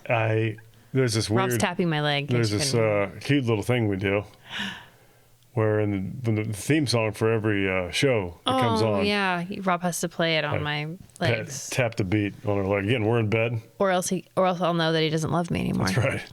So, and there's been times where Leslie's like been doing like a sun salutation or something, which is kind of ironic For the night. For the night, but sun. What would be what's the salutation-y version of goodbye? Moon farewells. Send off. Okay. Farewell. Lunar farewell. Lunar farewell. She's been doing these lunar farewells, and I'd like spring out of bed and the dog loves do the it. percussion on. Yeah, and the dog freaks out. Starts jumping around. I'm so proud of us. We picked the same one. Do we even explain what that is? I keep the beat of the theme song on a body part of mine. Yes, and that's not how I like know a secret. you love me. Just literally any body part. Right. Yeah. Not a secret body part. Not a I don't have any secret body parts. 6th nipple. 3, 4, and 5? Mm-hmm. You got the 2, and then the regular ones, and then you got the 4 on your stomach. That make a smiley face? No, they make like an udder. Oh, right. Yeah. I forgot about those. Just another day. My utter abdomen. Yeah. Milk me. Okay. Yes, ma'am. So Parks and Rec. It's a solid Thoughts? halfway through the list. Yeah. Very solid show. I'd say the number of seasons was pretty spot on, minus the first, which, again, can't judge it. Yeah. I just heard it sucked. I heard it sucked. I'll tell you why it went solid middle for me. I didn't really love when they all started leaving the Parks and Rec department. Okay. Because that was what I loved about it so much. But they did a great job of keeping it all together. You talking about like when Tom goes and starts his... Yeah, when none of them work in the Parks and Rec and they're all doing their political Chris thing. and Ann leave. Yeah, like I didn't want her to run for commissioner. Was that what it was? Yes. I didn't want her to do that. I wanted her to stay there. But they did a great job with it. But I will say what made it higher, because I would have made it lower, but is the series finale. It was a fantastically delightful, wrapped up. Best ending of all these, I think. Yeah. I do. I think it was the best. It was just super satisfying. And I loved the way they did it, like in the future. Yeah. And they included like everyone. Yeah. Like great. Jam was in there. Yeah. I love Jam. He's such a terrible character, but he's so great. Yeah, he's a great one. The guy's the greatest. Who's your favorite Parks and Rec? I mean, for me, it might be Ron. Yeah, Ron's great. I would say if I could, I know Andy. I like to combine. I'd say Andy and April, if they were a unit. Yeah, man, they are good. Stack them against. I'd put them up. The only multiple person I don't think could take is Ricky, Corey, and Trevor. Oh, from Trailer Park Boys. Any scene with Ricky, Corey, and Trevor is absolutely untouchable. This is the greatest. It's just Remind me who Corey and Trevor are. Corey and Trevor were the dudes. They were off the show. It's been forever since I've seen that show, but they were like the lackeys. They were always trying to make Ricky. They wanted Ricky's approval so bad. And he was what was the name of the rapper? He'd be like, "Smokes boys, let's go." Scene. Yeah. What is his name? Anyway, we'll come back to Trailer Park Boys. Yeah, well, it's not on here though. Well, we have another stuff column. Yeah. Column. Sure. All right. What was his name? Oh, well, Parks and Rec. Yeah. So yeah, April and Andy and Ron. I can get down with that. Andy's probably the funniest. Mm-hmm. Andy killed me consistently. Yeah. That character. That Poor Jerry. Jerry's great. Or Gary. I love how only in The Office, it's almost like I'm sorry if this is obvious, but it's almost like a joke. It's almost like, but with the Gary thing, they're making fun of everybody else in the office for being so stupid and not recognizing how nice and wonderful what everybody he is. else in the world sees. He's like career mayor, lives to be 100. Is that Claudia Schiffer, or is that like his wife? I think that's who no, it is. It's Is it Christy? No, who is it? I think it's Claudia. Heather. No, that's not Heather Lockyer. Look it up. I gotta look it up. Look it up. Yeah, Jerry, Gary, Barry, Larry. They keep changing his name. I love, though, April and Andy, how when they got married, that they threw that episode together super fast. And then you're like, great, now they're going to get divorced and there's going to be some big drama. No, and they were like... But no, they're just like the super team. That's the thing about that show. Correct me if I'm wrong, but every single person on that show got in a loving long-term relationship. Even, what's his name? Chris? He's the guy that gets super angry all the time. Yeah. Like, everyone on that show, like, found their soulmate, and it worked. Man, why can't I figure to make that so it's what you could essentially call like a deep romance, at least on the surface, yet have it be so unbelievably light and low stakes is kind of a genius touch. Christy Brinkley. It is Christy Brinkley? Yeah. Okay. You were right. Did you hear what I said? Yes, I do. I think it was I think that's very astute observation. Thank you. Thank you very much. I have a similar take. It's like you get what you want out of the show. Like it's because sometimes I like they do dumb stuff that you don't. You just did that for drama, but they never do it. They like let everything be the happy ending that you want it to be. I like how Donna has like this crazy lore about her. Like she's basically like the coolest human on the face of the earth. And then Tom, I'd love to see this. This just came to me out of nowhere. Ooh. The muse is just burning. I'd love if somebody went through and tallied up how much Tom spent in that movie, That's great. in the whole series. Like how much are these fictional characters worth type thing? Because I love the in the beginning when Anne and Leslie go to Tom's apartment when Anne's dating him. Oh yeah, and they have all this really nice like, you gotta check this out. He's like, how does he afford all this stuff? He's in terrible, terrible crippling debt. No, Ron's great though. Ron is peak. Ron is peak anything. He's not. Yeah. I will say, Ron. I love the Tammy. Pick a Tammy episode. Yeah. Those are when Ron just goes Off the rails. Yeah. It's so great. That's funny. Those are great. I love Yeah, and that's when we also excuse me, sorry. I have gastroesophageal reflux disease and it causes involuntary coughing.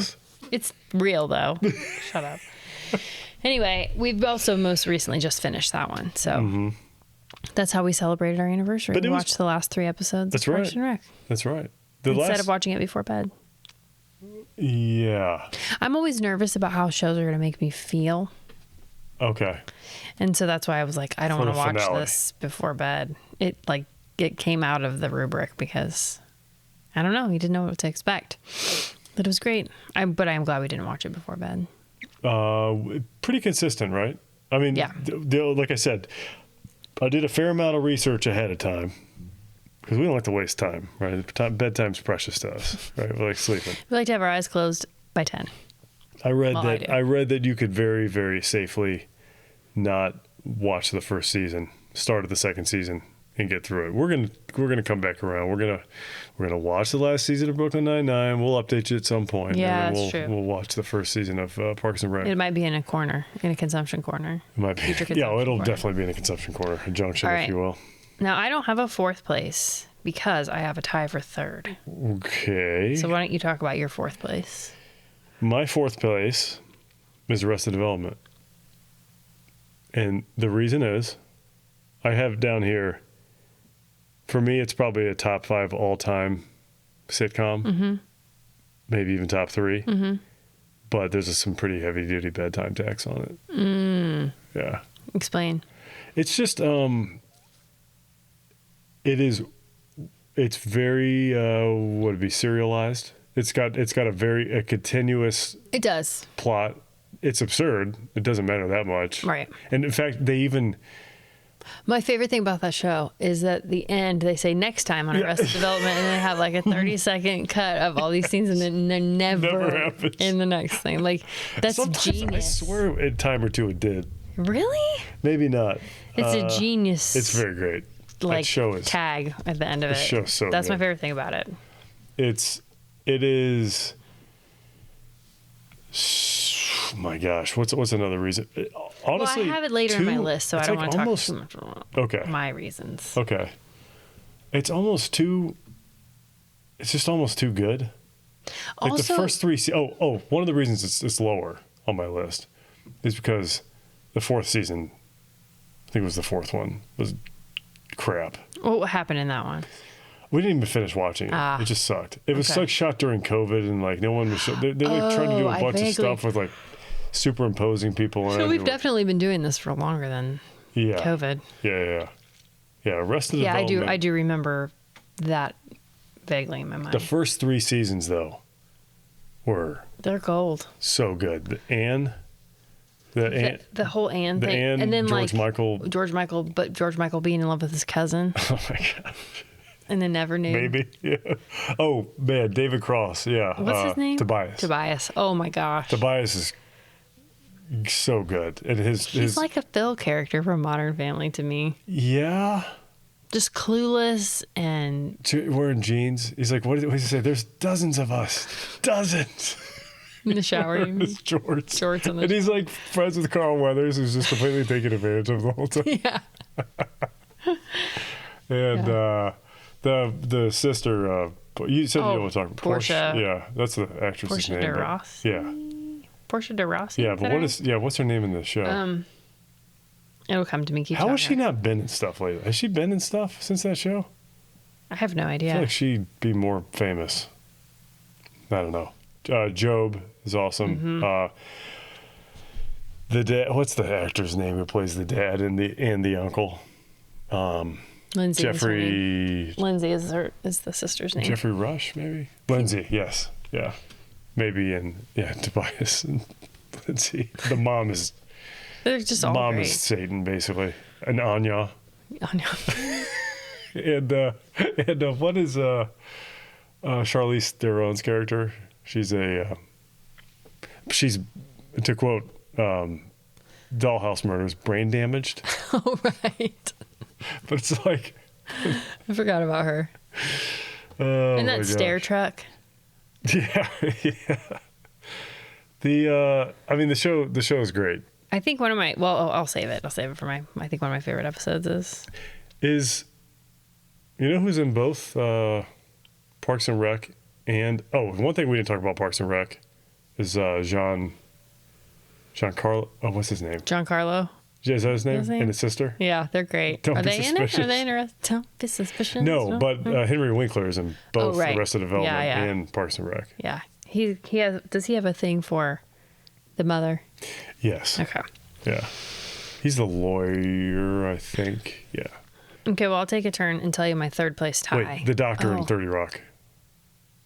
Oh my gosh, he's great. Spaceman. Dr. Spaceman is the Yeah, best. and Spaceman. Chris Purnell. Yeah, Spaceman. Yeah. He's like a Naked Gun character. Oh, he's so good. He's so good. All Okay. right. My tie for third, and I just couldn't. I couldn't decide which one had to be third and which one had to be fourth. Mine is between Letterkenny and Always Sunny. Okay. Do we want to talk about Always Sunny? Yeah. Well, what's your Well, third place? my third place is The Office. Okay.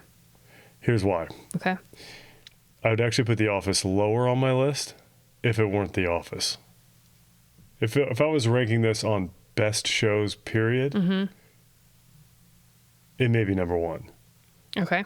Or favorite shows, or however you want to define that. Of these, of course, of this list. It is so... Some of the episodes are very, very emotional. We'll just keep using that word. Yeah. They're You're talking about The Office right now? so awkward. Yeah. Like they're incredibly cringy. When it first came out, I couldn't watch it. Like the one where Michael can't even say it. Is it the When he promised- diversity training one? No, that Oh. one's. I mean, that one. I could definitely see people having an issue with that. Oscar kiss him. Well, yeah, that is super awkward, but it's so funny. I'm talking about like when he promises all the kids that he paid for their college, and he has to go back. Oh, it's so bad. It's terrible. It's so. Or when he keeps trying to walk Lois. Or is it Lois? No. Phyllis. Phyllis down the aisle. Phyllis down the aisle at her wedding. Oh my gosh, it's so. It was so awkward. Like, remember American Idol? Like, I could not watch American Idol, and because I was like, I just couldn't watch them get like roasted on TV, and then that's like I had the same feeling. Like, I couldn't watch The Office when it was on for real. I never watched it. It wasn't until it was in syndication that I started watching it. Or just the little exchanges like between like I'm just spitballing, but like David, the boss, he's in several of them. I can't remember the actor's name, and Michael, where like he loves Michael, but it's just kind of like he's always got to make a hard call, and he's like, hey, I think you're pretty all right too. Or he is a nice guy. What is his name? It's just there's all these like very human. Yeah. And the Jim and Pam thing is basically like that's about as rom-com as I will get willingly. Yeah. There's just it's so thick with things that will potentially keep you awake. And it's maybe just the funniest one. Yeah. It's so freaking funny that you're just like. Well, the way they filmed it, with all the side eyes from everybody, it's just so. I mean, there wasn't anything like that. Maybe the British Office, I guess, but I never saw that. I never did either. Maybe we should watch that sometime. And The Office was. I thought it was great, even with Michael gone. Obviously, the Michael ones are better, but it was still good. It still had a thing going. Caruso, or is that who played him? No, not Caruso. Who played California? Robert California. I don't know what his real name is. Oh my gosh. Is he the guy from I'm gonna look it up. the IT crowd though? No. Who am I thinking of? You're thinking of Matt Berry. Yeah. Oh, Matt Berry's. I mentioned this before. I would love if Matt Berry and Danny McBride had like a buddy cop show where they were like, I feel like they're the same person. Just You on need to different tell sides them of the that. Yeah. Do you think they'll hear it on this? I've been sending them. When this comes out. Hang on a second. Robert, California. Well, I'll say why I loved Letterkenny. Go for it. And Always Sunny. Both of them. Always Sunny, I guess, isn't as unique as Letterkenny, but man, I just love the Letterkenny characters. James Spader. Sorry. Yeah. I just love the Letterkenny characters so much. They're just, and like the fact that show, like Seinfeld, I guess, it's like about nothing, but at the same time, there was like friendship and, community. I don't know. It's just super good. And then the way they tell the story through all that dialogue is interesting. And then Always Sunny is just completely it's just right up my alley. The drinking in that. I seriously would not watch Letterkenny if you're like a recovering alcoholic. You will want to drink so bad. I was talking about Always Sunny, I had said. But I was talking about Letterkenny, and then my last sentence was, and Always Sunny is just, and then you were like, the drinking, and then I thought you meant Always Sunny because it takes place in a bar. That's true. And there's a lot of drinking. There's a lot of drinking in that too. I wouldn't watch that one either. Yeah, I would. But they're not getting it up to anything wholesome in that show, though. So no. Do we want to go? Well, it was my third place. So it's your third. I tied third Letterkenny and Always Sunny. I just couldn't decide which one I liked. You got to decide. Then I guess I'll put Letterkenny in fourth place. Always Sunny in third? Mm-hmm. Always Sunny's my second. You want to know my second? Let's keep talking about Always Sunny before we get there. Okay, let's talk about Always Sunny. Always Sunny might be my second place, both in sleepability and both in this bedtime sitcom rubric created. Like you don't care about it. Once it's over, you can go to sleep. Which is insane because it's probably the darkest, most horrendous show. Like it's so over the top. The people in Arrested Development kill people off. Well, that's true. There's like freaking Cricket is oh like. Oh my gosh, I read about Cricket. Goes from like being this like clean awesome priest preacher to like this crackhead who's on the just homeless, unhoused, hanging out the glory holes that Dennis is drilling in the freaking stalls. The way they Frank Reynolds is just on another level. The way they treat Dee. Oh my god. And then also the waitress, like they like start out with her being like this amazing, like untouchable person, and then like later they're just like terrible to her. Dennis just ruins her. Yeah. And Charlie's just, and no one ever gets her name. What's the wedding episode where they go to a wedding? Wait. Am I getting that confused with something else? No, there's one where they go to a wedding. Is it for Dennis's cat wife? Yes. She dies too. I love they kill her off too. Bill Ponderosa. I'm sorry, I'm just throwing names out there. But it's so. They have the best side characters. They do. But I would say one of my favorite episodes though was the one where he rents that car. That was a later one too. I know. See, that speaks highly. That was very Uncle Dan. It was. Oh, Uncle Dan, you're back again. It's like, or my buddy John. Oh yeah. Did anybody ever tell you? They remind you of Dennis. He's like, yeah, Dennis from Always Sunny. Yeah, I hear he's a real freaking yeah. He's like, yeah, I've heard it. Thanks. Or the game that they play. What's the name of that game that they make up? Oh my gosh, what is the name of that game? It's just all this. It's just completely over the top. No one ever remembers it because they get so hammered. Yeah. Yes. We'll have to play that just sometime. keep talking. List some couple characters' names. Always. Sunny. What is it starts with an Artemis? Charlie McDennis. The game of games. Charlie McDennis. Artemis. Oh right, Charlie McDennis. Artemis is up there as one of my favorite side characters. What about the mom of Mac? Yeah. Or the Mac's mom of Charlie too. She's like a huge. I don't know. What have we ever decided what we can say on this podcast and what we can't? I don't know where you're going with this because I don't remember Charlie's Can we mom. say SLU? Oh, She's a very loose woman. She's a loose woman. She's a promiscuous lady. Charlie's mom, Mac's mom, is the grandma from Napoleon Dynamite. Yes, I knew that. Make yourself a dang quesadilla, Mac. Artemis is in one of my favorite episodes that I can remember. That's one where Frank does acid, and he's like in a trash They're can in an the whole time. RV. Yeah. What were they, tailgating or something? What were they doing? That one would be a great Or one. the one where Frank, pretty much, I mean, Frank is one of the. I don't know, maybe I Lieutenant really Holden. feel Frank like might be we too. could watch Always Sunny from the beginning again and appreciate it just as much. I think so. I mean, sorry. The musical episode where they put a musical on in a school. Yes. That, and like they want him to sing something that sounds like really inappropriate. He's like, I don't want to sing that. Was it like about kids or something? Yeah, like touching some kind of touch, and he's like, I don't think you should sing that. What was the one where Frank like greases himself up and sews himself into a couch? Oh my gosh. Was that at a work party? Yeah, it just like Yeah, comes ripping out of It's a great show. Always Sunny might have to go to my number one. We might have to go back and watch it I'm gonna again. have to redo this. There's the one that who are the what's the family? They're always drinking milk. The twins? It's I think twins, it was but they have a one of them. sister too. Well, they were at the wedding. And she's always like, yeah. she's got like a lizard tongue. Unibrow. Yes. I don't know Yeah, what it was their names are. wedding. Was it their? Yeah. One of somebody with them. The one he loses his eye. He gets like stabbed in the eye or something, right? And then you got rum ham.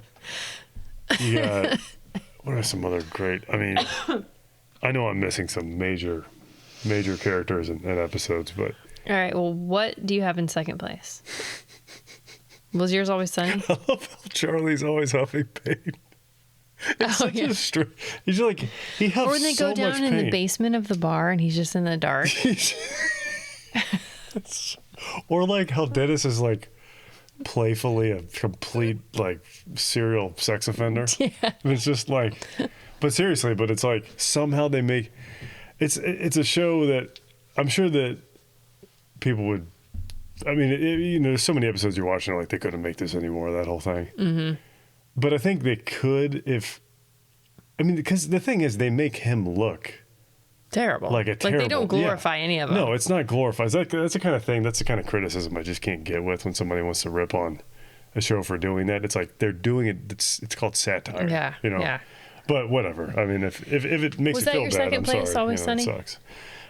Was that your second place? Yeah. Okay. Do you want to know my second place? Yes. Arrested Development.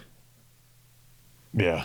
The things I like about the Always Sunny characters and Arrested Development, they're like Game of Thrones characters where everybody's kind of bad. Mm-hmm. That's it. And that's what I really like. That's what makes me be able to just not care. Yes. Like it is like there's no like love match that I care about. Like even the best of the characters are not great. Pretty awful. Yeah, like Michael in Arrested Development. He's like the only one with any shred of decency, but he still will do whatever it takes to keep the company going, and they're all kind of bad. Yeah, they And set up like all the model houses that fall over. And, I was gonna say Yeah. that's my favorite episode is when they're like getting ready to like cut the big ribbon and the whole house just falls apart. I love Job's always trying to do these huge magical reveals. Yeah. It's I can rewatch that. You said it was kind of serial, but I can rewatch that one yeah. standalone because they're all so, and maybe because I've already watched it, so I kind of have an idea what the plot was.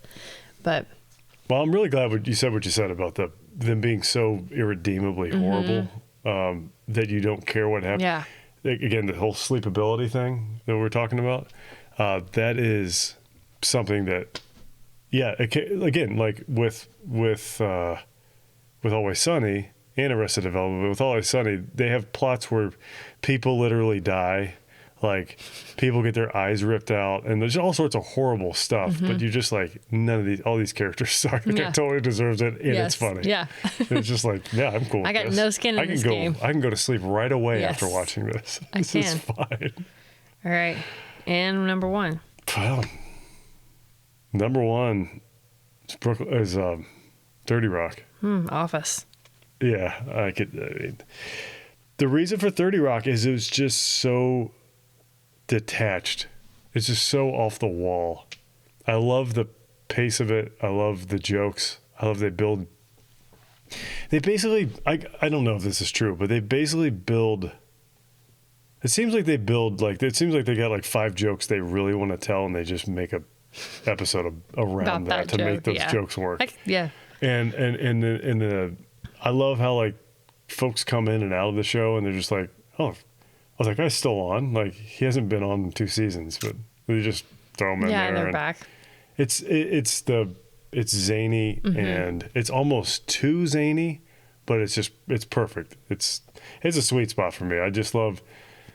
It can completely turn my brain off. I feel like it's the perfect palate cleansing, fill in the Sleepy blank. time palate Sleepy cleanser. time palate cleansing. Blur. Well, I don't really know what to say about The Office. It's amazing. I love it. Yeah. You got a favorite character? I mean, he didn't come on immediately, but was the warehouse guy. Daryl. Yeah. He provides a really great, like, stalwart kind of a guy, because he's like a nice guy. Craig Robinson. Yeah, exactly he's a right. nice character, but like he cannot hang with all the shenanigans. And just He's so cool. Yeah, He's Doug Judy also. We got a lot of. that's right. Yeah.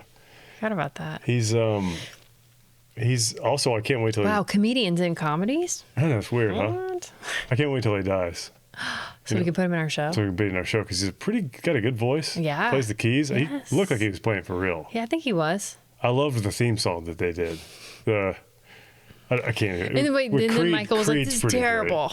Yeah, Creed's great. He's like, can you do something more urban or something? No, I wouldn't say this is a favorite character, but the interactions between Michael and Toby are some of my favorite, Yeah. because Toby's just like this doldrum guy, and then they treat him so bad. It's so hilarious. I love it. I mean, Michael's probably my favorite. I love Creed. Yeah, Michael's great.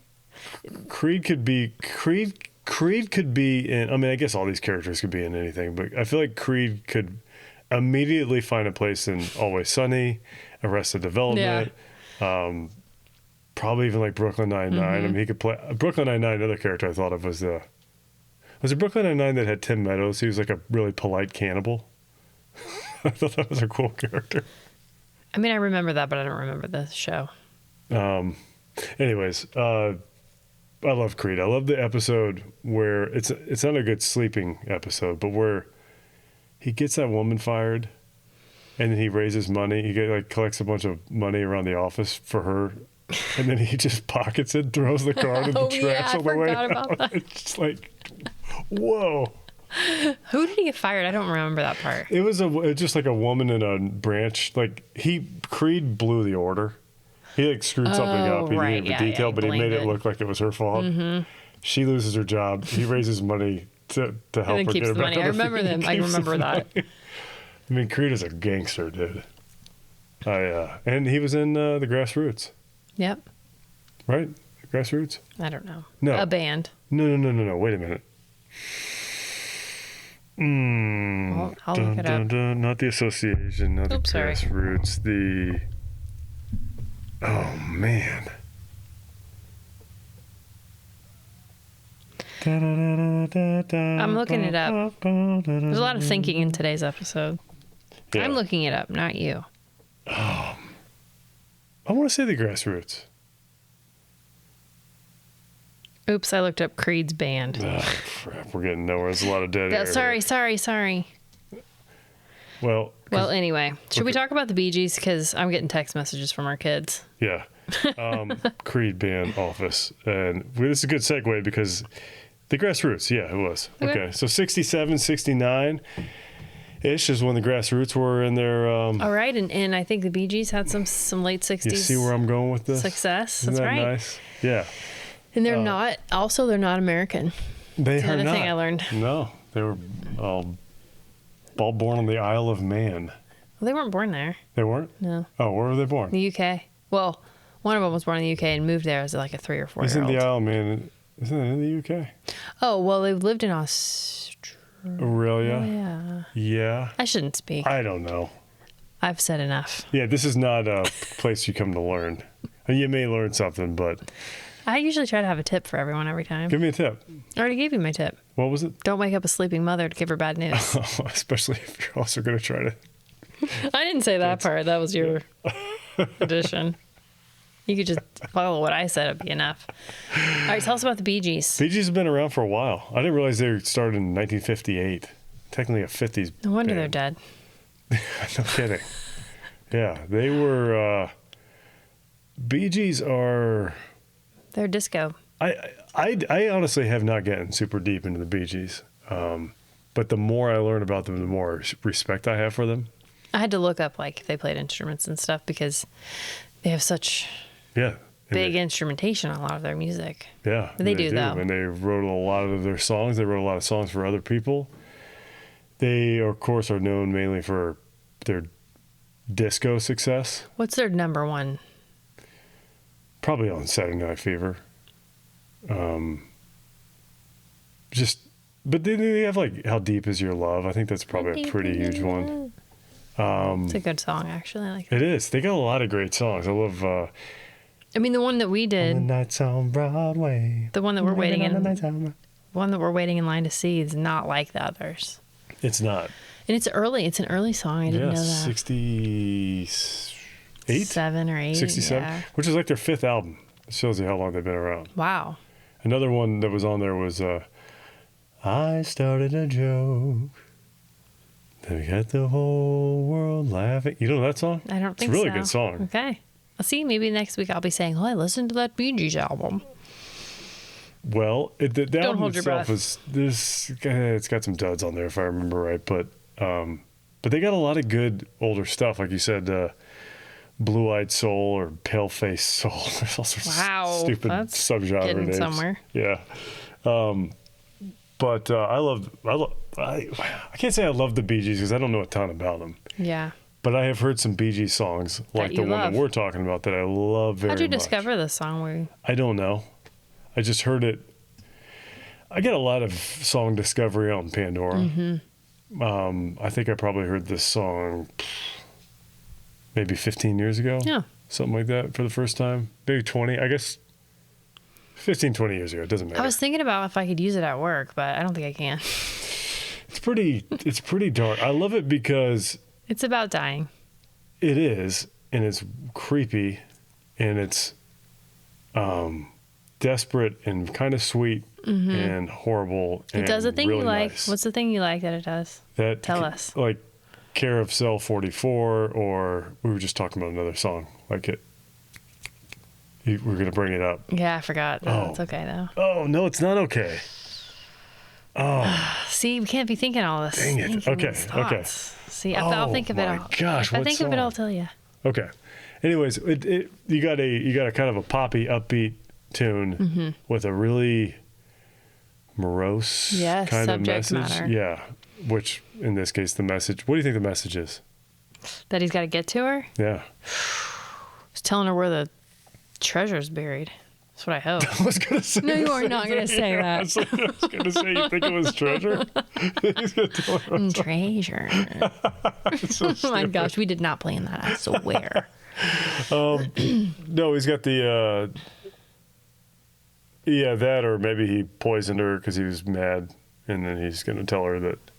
Or the hey, don't. antidote. Yeah, don't. Don't eat the. Yeah, don't eat the something. I shouldn't have done it. You know.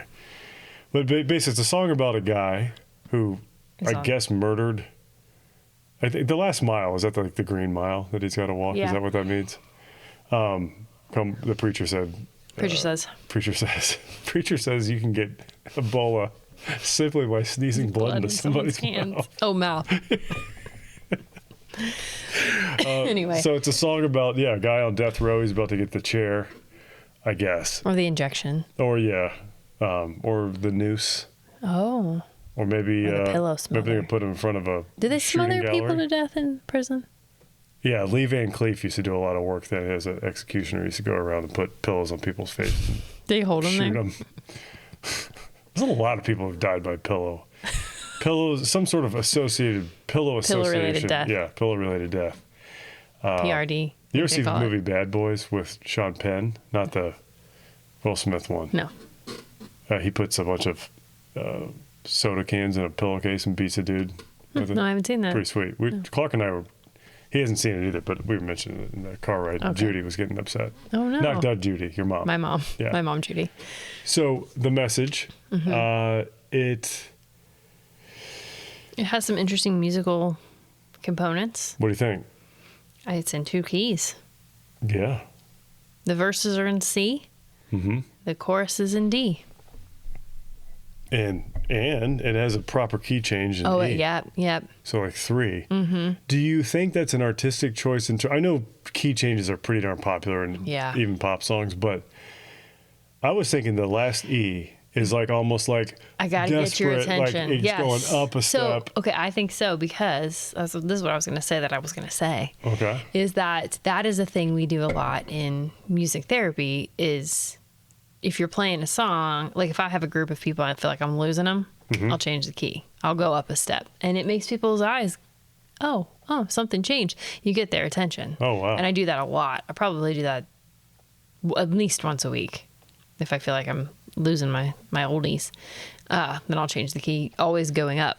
If you go down, you don't tend to get the same like physiological response. Really? Like they're not sitting there like, oh, she changed the key. They're just like, wait, something's different. More often than not, do key changes go up? In like music, what we're talking about. Yeah, like pop songs.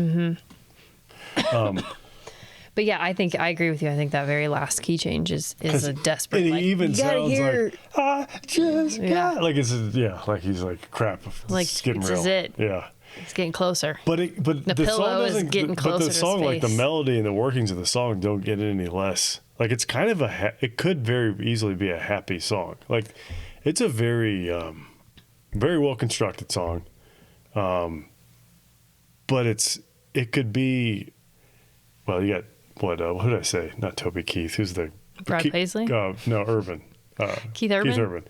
So that's almost a country song version of it. You got Percy Sledge. Oh, okay. Who I have did to it? listen to these other versions. Percy Sledge. So it was originally written for Percy Sledge, but I don't remember why it didn't work out. When a Man Loves a Woman, Percy Sledge? Yes, that's right.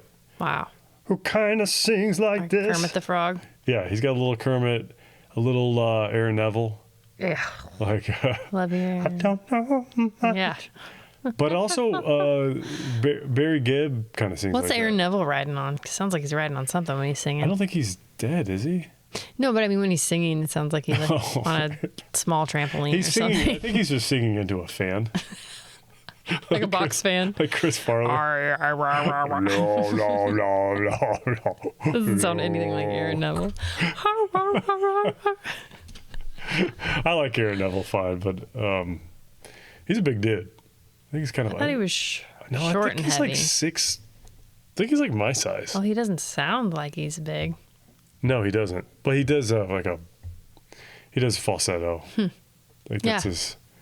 That's his I like. shtick. He does a cool cover of the Jive 5. Jive 5.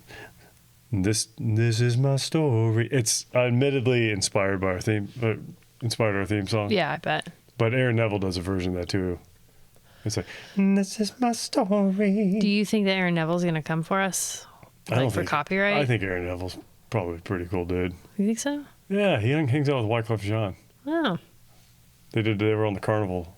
He did a song for the Carnival. Oh my goodness. I don't know what the Carnival is. The Carnival, you're going to have to take that up with Caroline, because I turned her on to that a while ago. She said you've listened to it. We've listened to it on road trips. It's one of my favorite albums. Oh my gosh.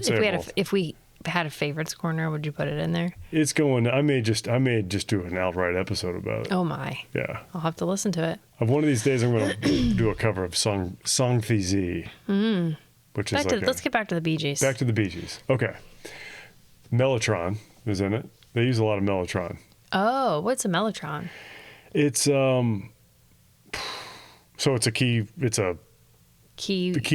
Okay. Looks like a keyboard. Instrument. I don't know exactly how it works, but tons and tons of 60s music had a mellotron in it. Does it sound like in the beginning of Strawberry Fields where it's like yeah, I was thinking Lucy or like Lucy in the Sky I think has one. The Zombies use it a ton on like Odyssey and Oracle. Care of Cell 44 has one. It could sound like horns. It could sound like a French horn. It could sound like a string quartet. So is it like an early synth kind of? Yeah, it's synth, but it's got this sort of like woo, woo, woo, woo. Yeah, sort of. Is there air moving through it? I think there is. I think there is. Like I think you can like an accordion. Or I'm saying like I know, but I think it is something similar. It's in the same ballpark. Or maybe like a Leslie, like one of those organs that has the like that whirring. Yeah, I don't know. I think they call it Leslie. That's my name. You should know. I don't know. You're a music therapist and it's your name. You should know. I made it. We're rich. But maybe Logan knows. When we covered the song. Yeah, the Percy Sledge song is pretty cool. But they did it first. They did it first. Okay. Yeah. Bee Gees did. Yeah, they wrote it.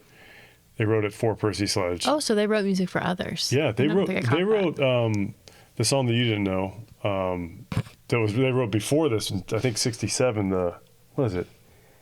You really don't know the songs like "You Don't Know What It's Like." All I keep thinking is if you don't know me by now. No, that's you will never shoot. Who is that? Know me. Shy Lights? Who is that? I don't know. Dang it.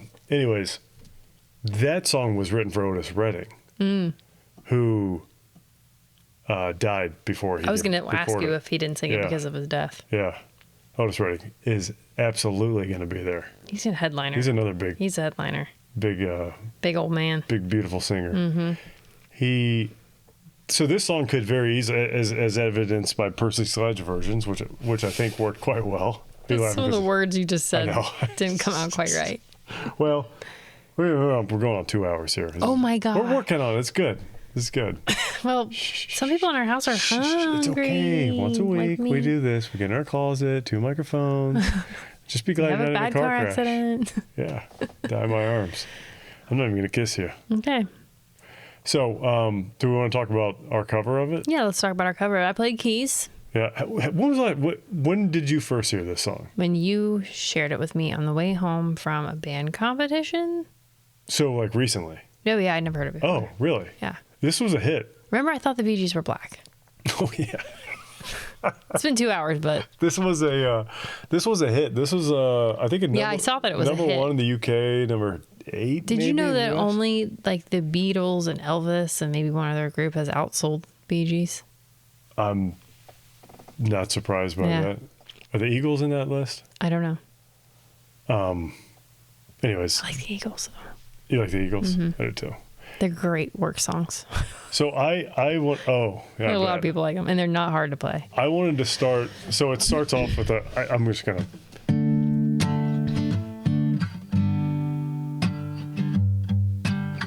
But I wanted to play it up here. And do you know what? Does this sound?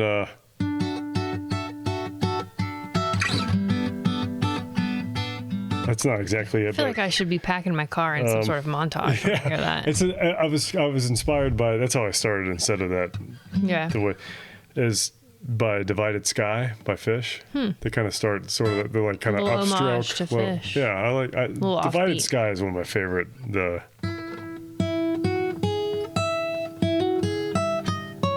I don't know that. I'm gonna get our podcast fired. I know, Quit that. Sorry. Fish don't care. It's okay. It's just I think I do 3-second samples.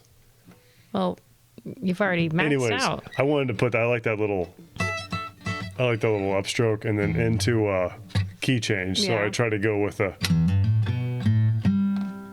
then back into the C. You know how they get from the C to the D? From the verse to the chorus? You No. know what chord they use to get to the D? Is it a 7? It's an A. Oh, yeah. And I mean, that would, that's nowhere in C. That's not even a 5 of 5. D Gotcha. would be a 5 of 5. So it's a 5 of 5 of 5.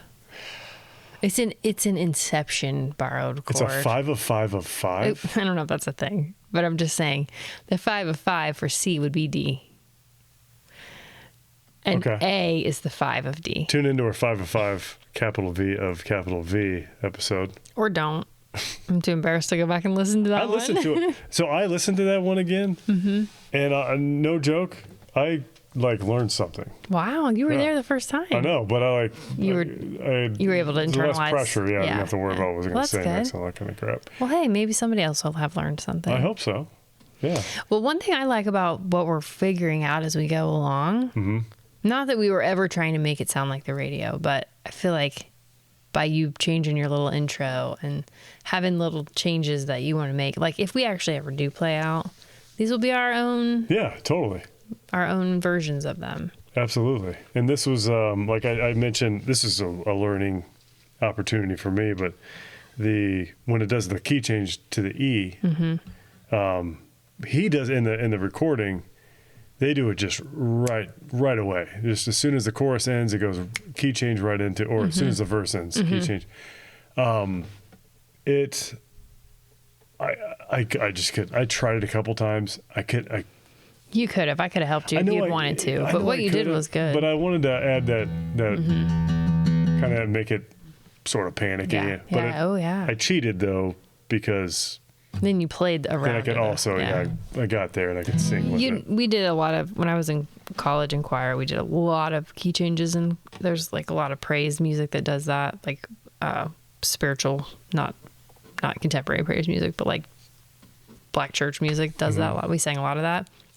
You get really good at hearing where that next key change is You going can to be. almost tell when they're coming if you don't know the song. Well, I mean, you can just, what the notes are going to be because you've just done it so many times. Gotcha.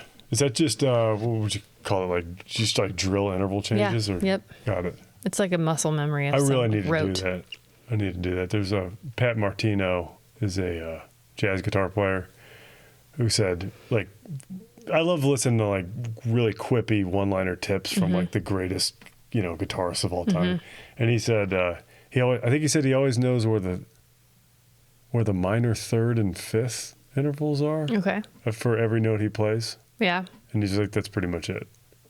I could see I'm that. paraphrasing, but it's like, I you mean, watch the guy. that makes he's sense just- to me. Yeah. Not that I can play the guitar like that. He's but got an incredible story. But we don't have time to talk about I will it. say too that if you know how to read music, I don't know. Do you think I have a photographic memory? Because a lot of times when I'm recalling than I do. when I'm recalling information, I'm looking at it on the page I saw it originally. So would you say that's a Yeah, I don't know enough about what a photographic memory actually is. So when it comes to reading music, I can literally see the notes on the page. And then when I know we're going up a whole step, then I just read the next. If it's not real, I'm not holding it, but like in my mind, I can read the music. your mind's eye. Yeah, and I can sing what's on the page. That's and cool. I think that's why reading music is a great tool. Some other things. I know. I need to learn. I thought you were going to say, I know we need to end. Well, no. Well, speaking No, we do. No, honey. We do.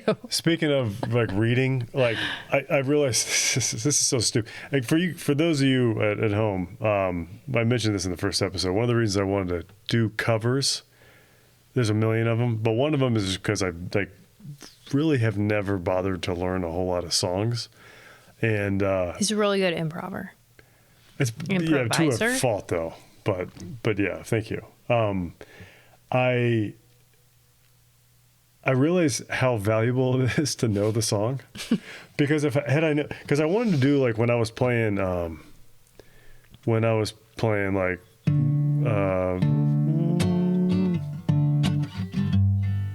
I wanted to go like I wanted to like add some fills in. But they don't go where. But I gotta look at the words, and I gotta remember I just don't know the song well enough to like that, and you got to be pretty freaking good. Like, I have a lot of respect for, like, the Warren Hayneses and the Jimi Hendrixes and beyond what the obvious, but just being able to... There's a lot happening when you're playing and singing. Play lead and rhythm and sing. It's crazy. Yeah. It's freaking crazy. That's why everyone should have their child in a music education program. Preach. And that's why it's so good for your brain. If you want your kids to be smart and successful, like make them learn an instrument. Don't wait till you're an adult. Right. Well, you were playing an instrument as a child. Cello? Bass? Yeah, I played in 4th grade. Played cello. Walked it to school. Loved it for like the first 2 days. And then it's like, hey, wish I picked up violin so bad. Sometimes when I was getting off the bus, I was so tired. I had to walk up a big hill when I would get off the bus. And I had my trombone with me. Sometimes I left it at the bottom of the hill so that my mom would stop and pick it up when she took me home. Another thing no one ever stole it. It's so weird. Wanted to do on this song was in the very last message to you before the big key change was that little arpeggiated, like... Yeah, it's pretty. That was really pretty. That was really hard to sing to while I was picking that. It's very hard to sing to a single note pattern. And it, do you know the song Bubble Goose by Wyclef? Yes, I do. At the end, I think it's a harp, if I remember right. It's my mind kind of went there when I did that part. So I want to give a little homage to Wyclef. I want to give a shout out to Fish. I want to give a shout out to Wyclef, and because you guys really very instrumental and no pun intended. and the cover of this Bee Gees classic. Who else would you like to hear do a cover of this? Oh gosh, I forgot to think about that question. Do you have an answer? Yeah. Okay, go ahead. Well, I really want to hear Otis Redding do it. I mean, or Sam Cooke. Yeah, but like Otis, just because of finding out that he was supposed to be his song. Sure. You got to listen to that. We'll play that song for you later. It's a great tune. I know you've heard it before. Okay. Also, what do you think about Ray Charles and Willie Nelson? Woody Nelson. Brain is shot. Toy Story. Ray Charles and Willie Nelson, like Spanish Angels. Oh yeah. Like I feel like they could get it. That's Willie the thing. Nelson could do it. Anybody could. This song could be coverable by any genre, anyone who had to commit murder. Yeah. Life circumstances. You don't know what circumstances you're going to be in. You're going to have to commit murder. What freaking song were we going to talk about? I don't know. Why didn't we write it down? Was it Ground Control to Major Tom? Yes, that's it. Yeah. I've been thinking that the whole time. David the heck's the Bowie. actual name of that song? Space Odyssey. Mm-hmm. Yeah. Yes, that's exactly it. Clark, we were driving and Clark drives with me a lot. Again, my son. We often go to the same place. His school. Where I work. And he schools. And he's like, jeez. He's like, this song is really sad. Was it the Ground Control to Major? Yeah. I'm floating. Like, yeah, it is. But it sounds so happy. Yeah. Like it sounds happy to the point that even it was Mr. Deeds. Mm-hmm. It was like, boom, dun, dun, dun, dun, and the pilots turn around, they're like, da, da, da. But that song's great. That song has all sorts of parts to it, and I love it. One thing I promised myself that I was going to stop doing was going to be agreeing with you every time you made a reference. Like I knew what you're talking about. You don't know what I'm talking about. So I don't know what you're talking about. I was like, how do you know that? You knew it. Of all the freaking references I make. Because I went back and listened to a few, and I'm like, why am I agreeing with him all the time? I don't know what he's talking about. And I'm constantly like, oh, yeah. And you'll be like, that one? I'm like, yeah. Mr. D, like, a random scene from, like, Adam Sandler's 12th best movie. Speaking of Adam Sandler movies, Uncut Gems. Is this going to be the way you end this podcast? No. What do you get? Sorry. What's Uncut Gems? Well, Uncut Gems, yeah. What about it? We were talking about... That's not a TV show to watch before bed. No, but Always Sunny. We were talking about how in Arrested Development, how the characters are so terrible, you don't care what happens to them. I know Uncut Gems is supposed to be like a big, like, just make you feel super uncomfortable. And I did. I did not. I almost was cathartic watching it. I felt. I think you said that. Yeah, because it was like all this terrible stuff is happening to these people and not me. I can sit back and watch this. Their families. But they're all awful. The only one in that movie who wasn't terrible was like the father-in-law. yeah, Gooey. Yeah. What's the actor's name? I don't know. I don't know anything. That's another tagline. The audience won't like it because one of the hosts doesn't know anything. He was in Taxi, in Independence Day. Oh. You know who he is. Yeah. Dang it. It's going to kill me. All right. Is there anything else we want to talk about the Got to Get a Message to You? No. There's probably some other things I want to talk about. Oh my gosh, Rob. Who's listening to a 2.5 hour podcast? We're not Joe Rogan. Yet, Joe, we're coming for your job. Oh, yeah. I'd like to hear Rammstein do it. I don't know who that is. That's what it is. And I think I want to hear like a Eastern European industrial kind of metal band do it. Wow. I think it'd be kind of cool.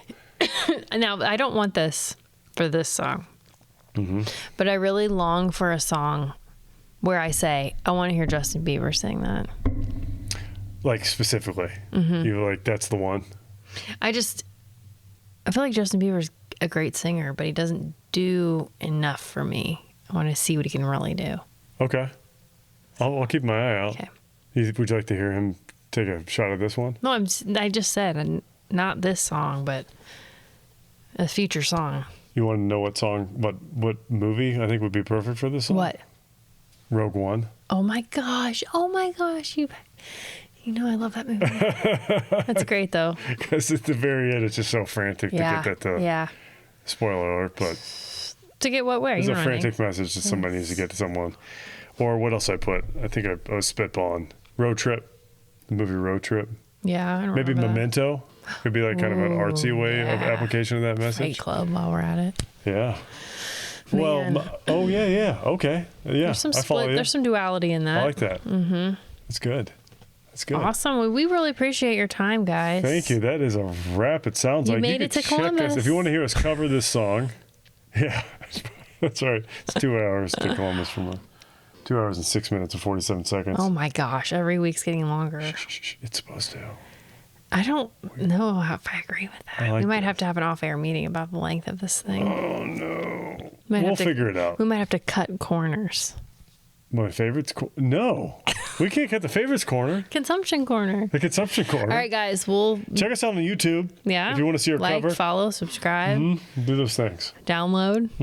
And stay tuned Let's to get see. to 50, guys. Stay tuned to see if there's a corner on the next episode. Oh, there will be a corner. There'll be a freaking city block. High five me. Okay. We're married.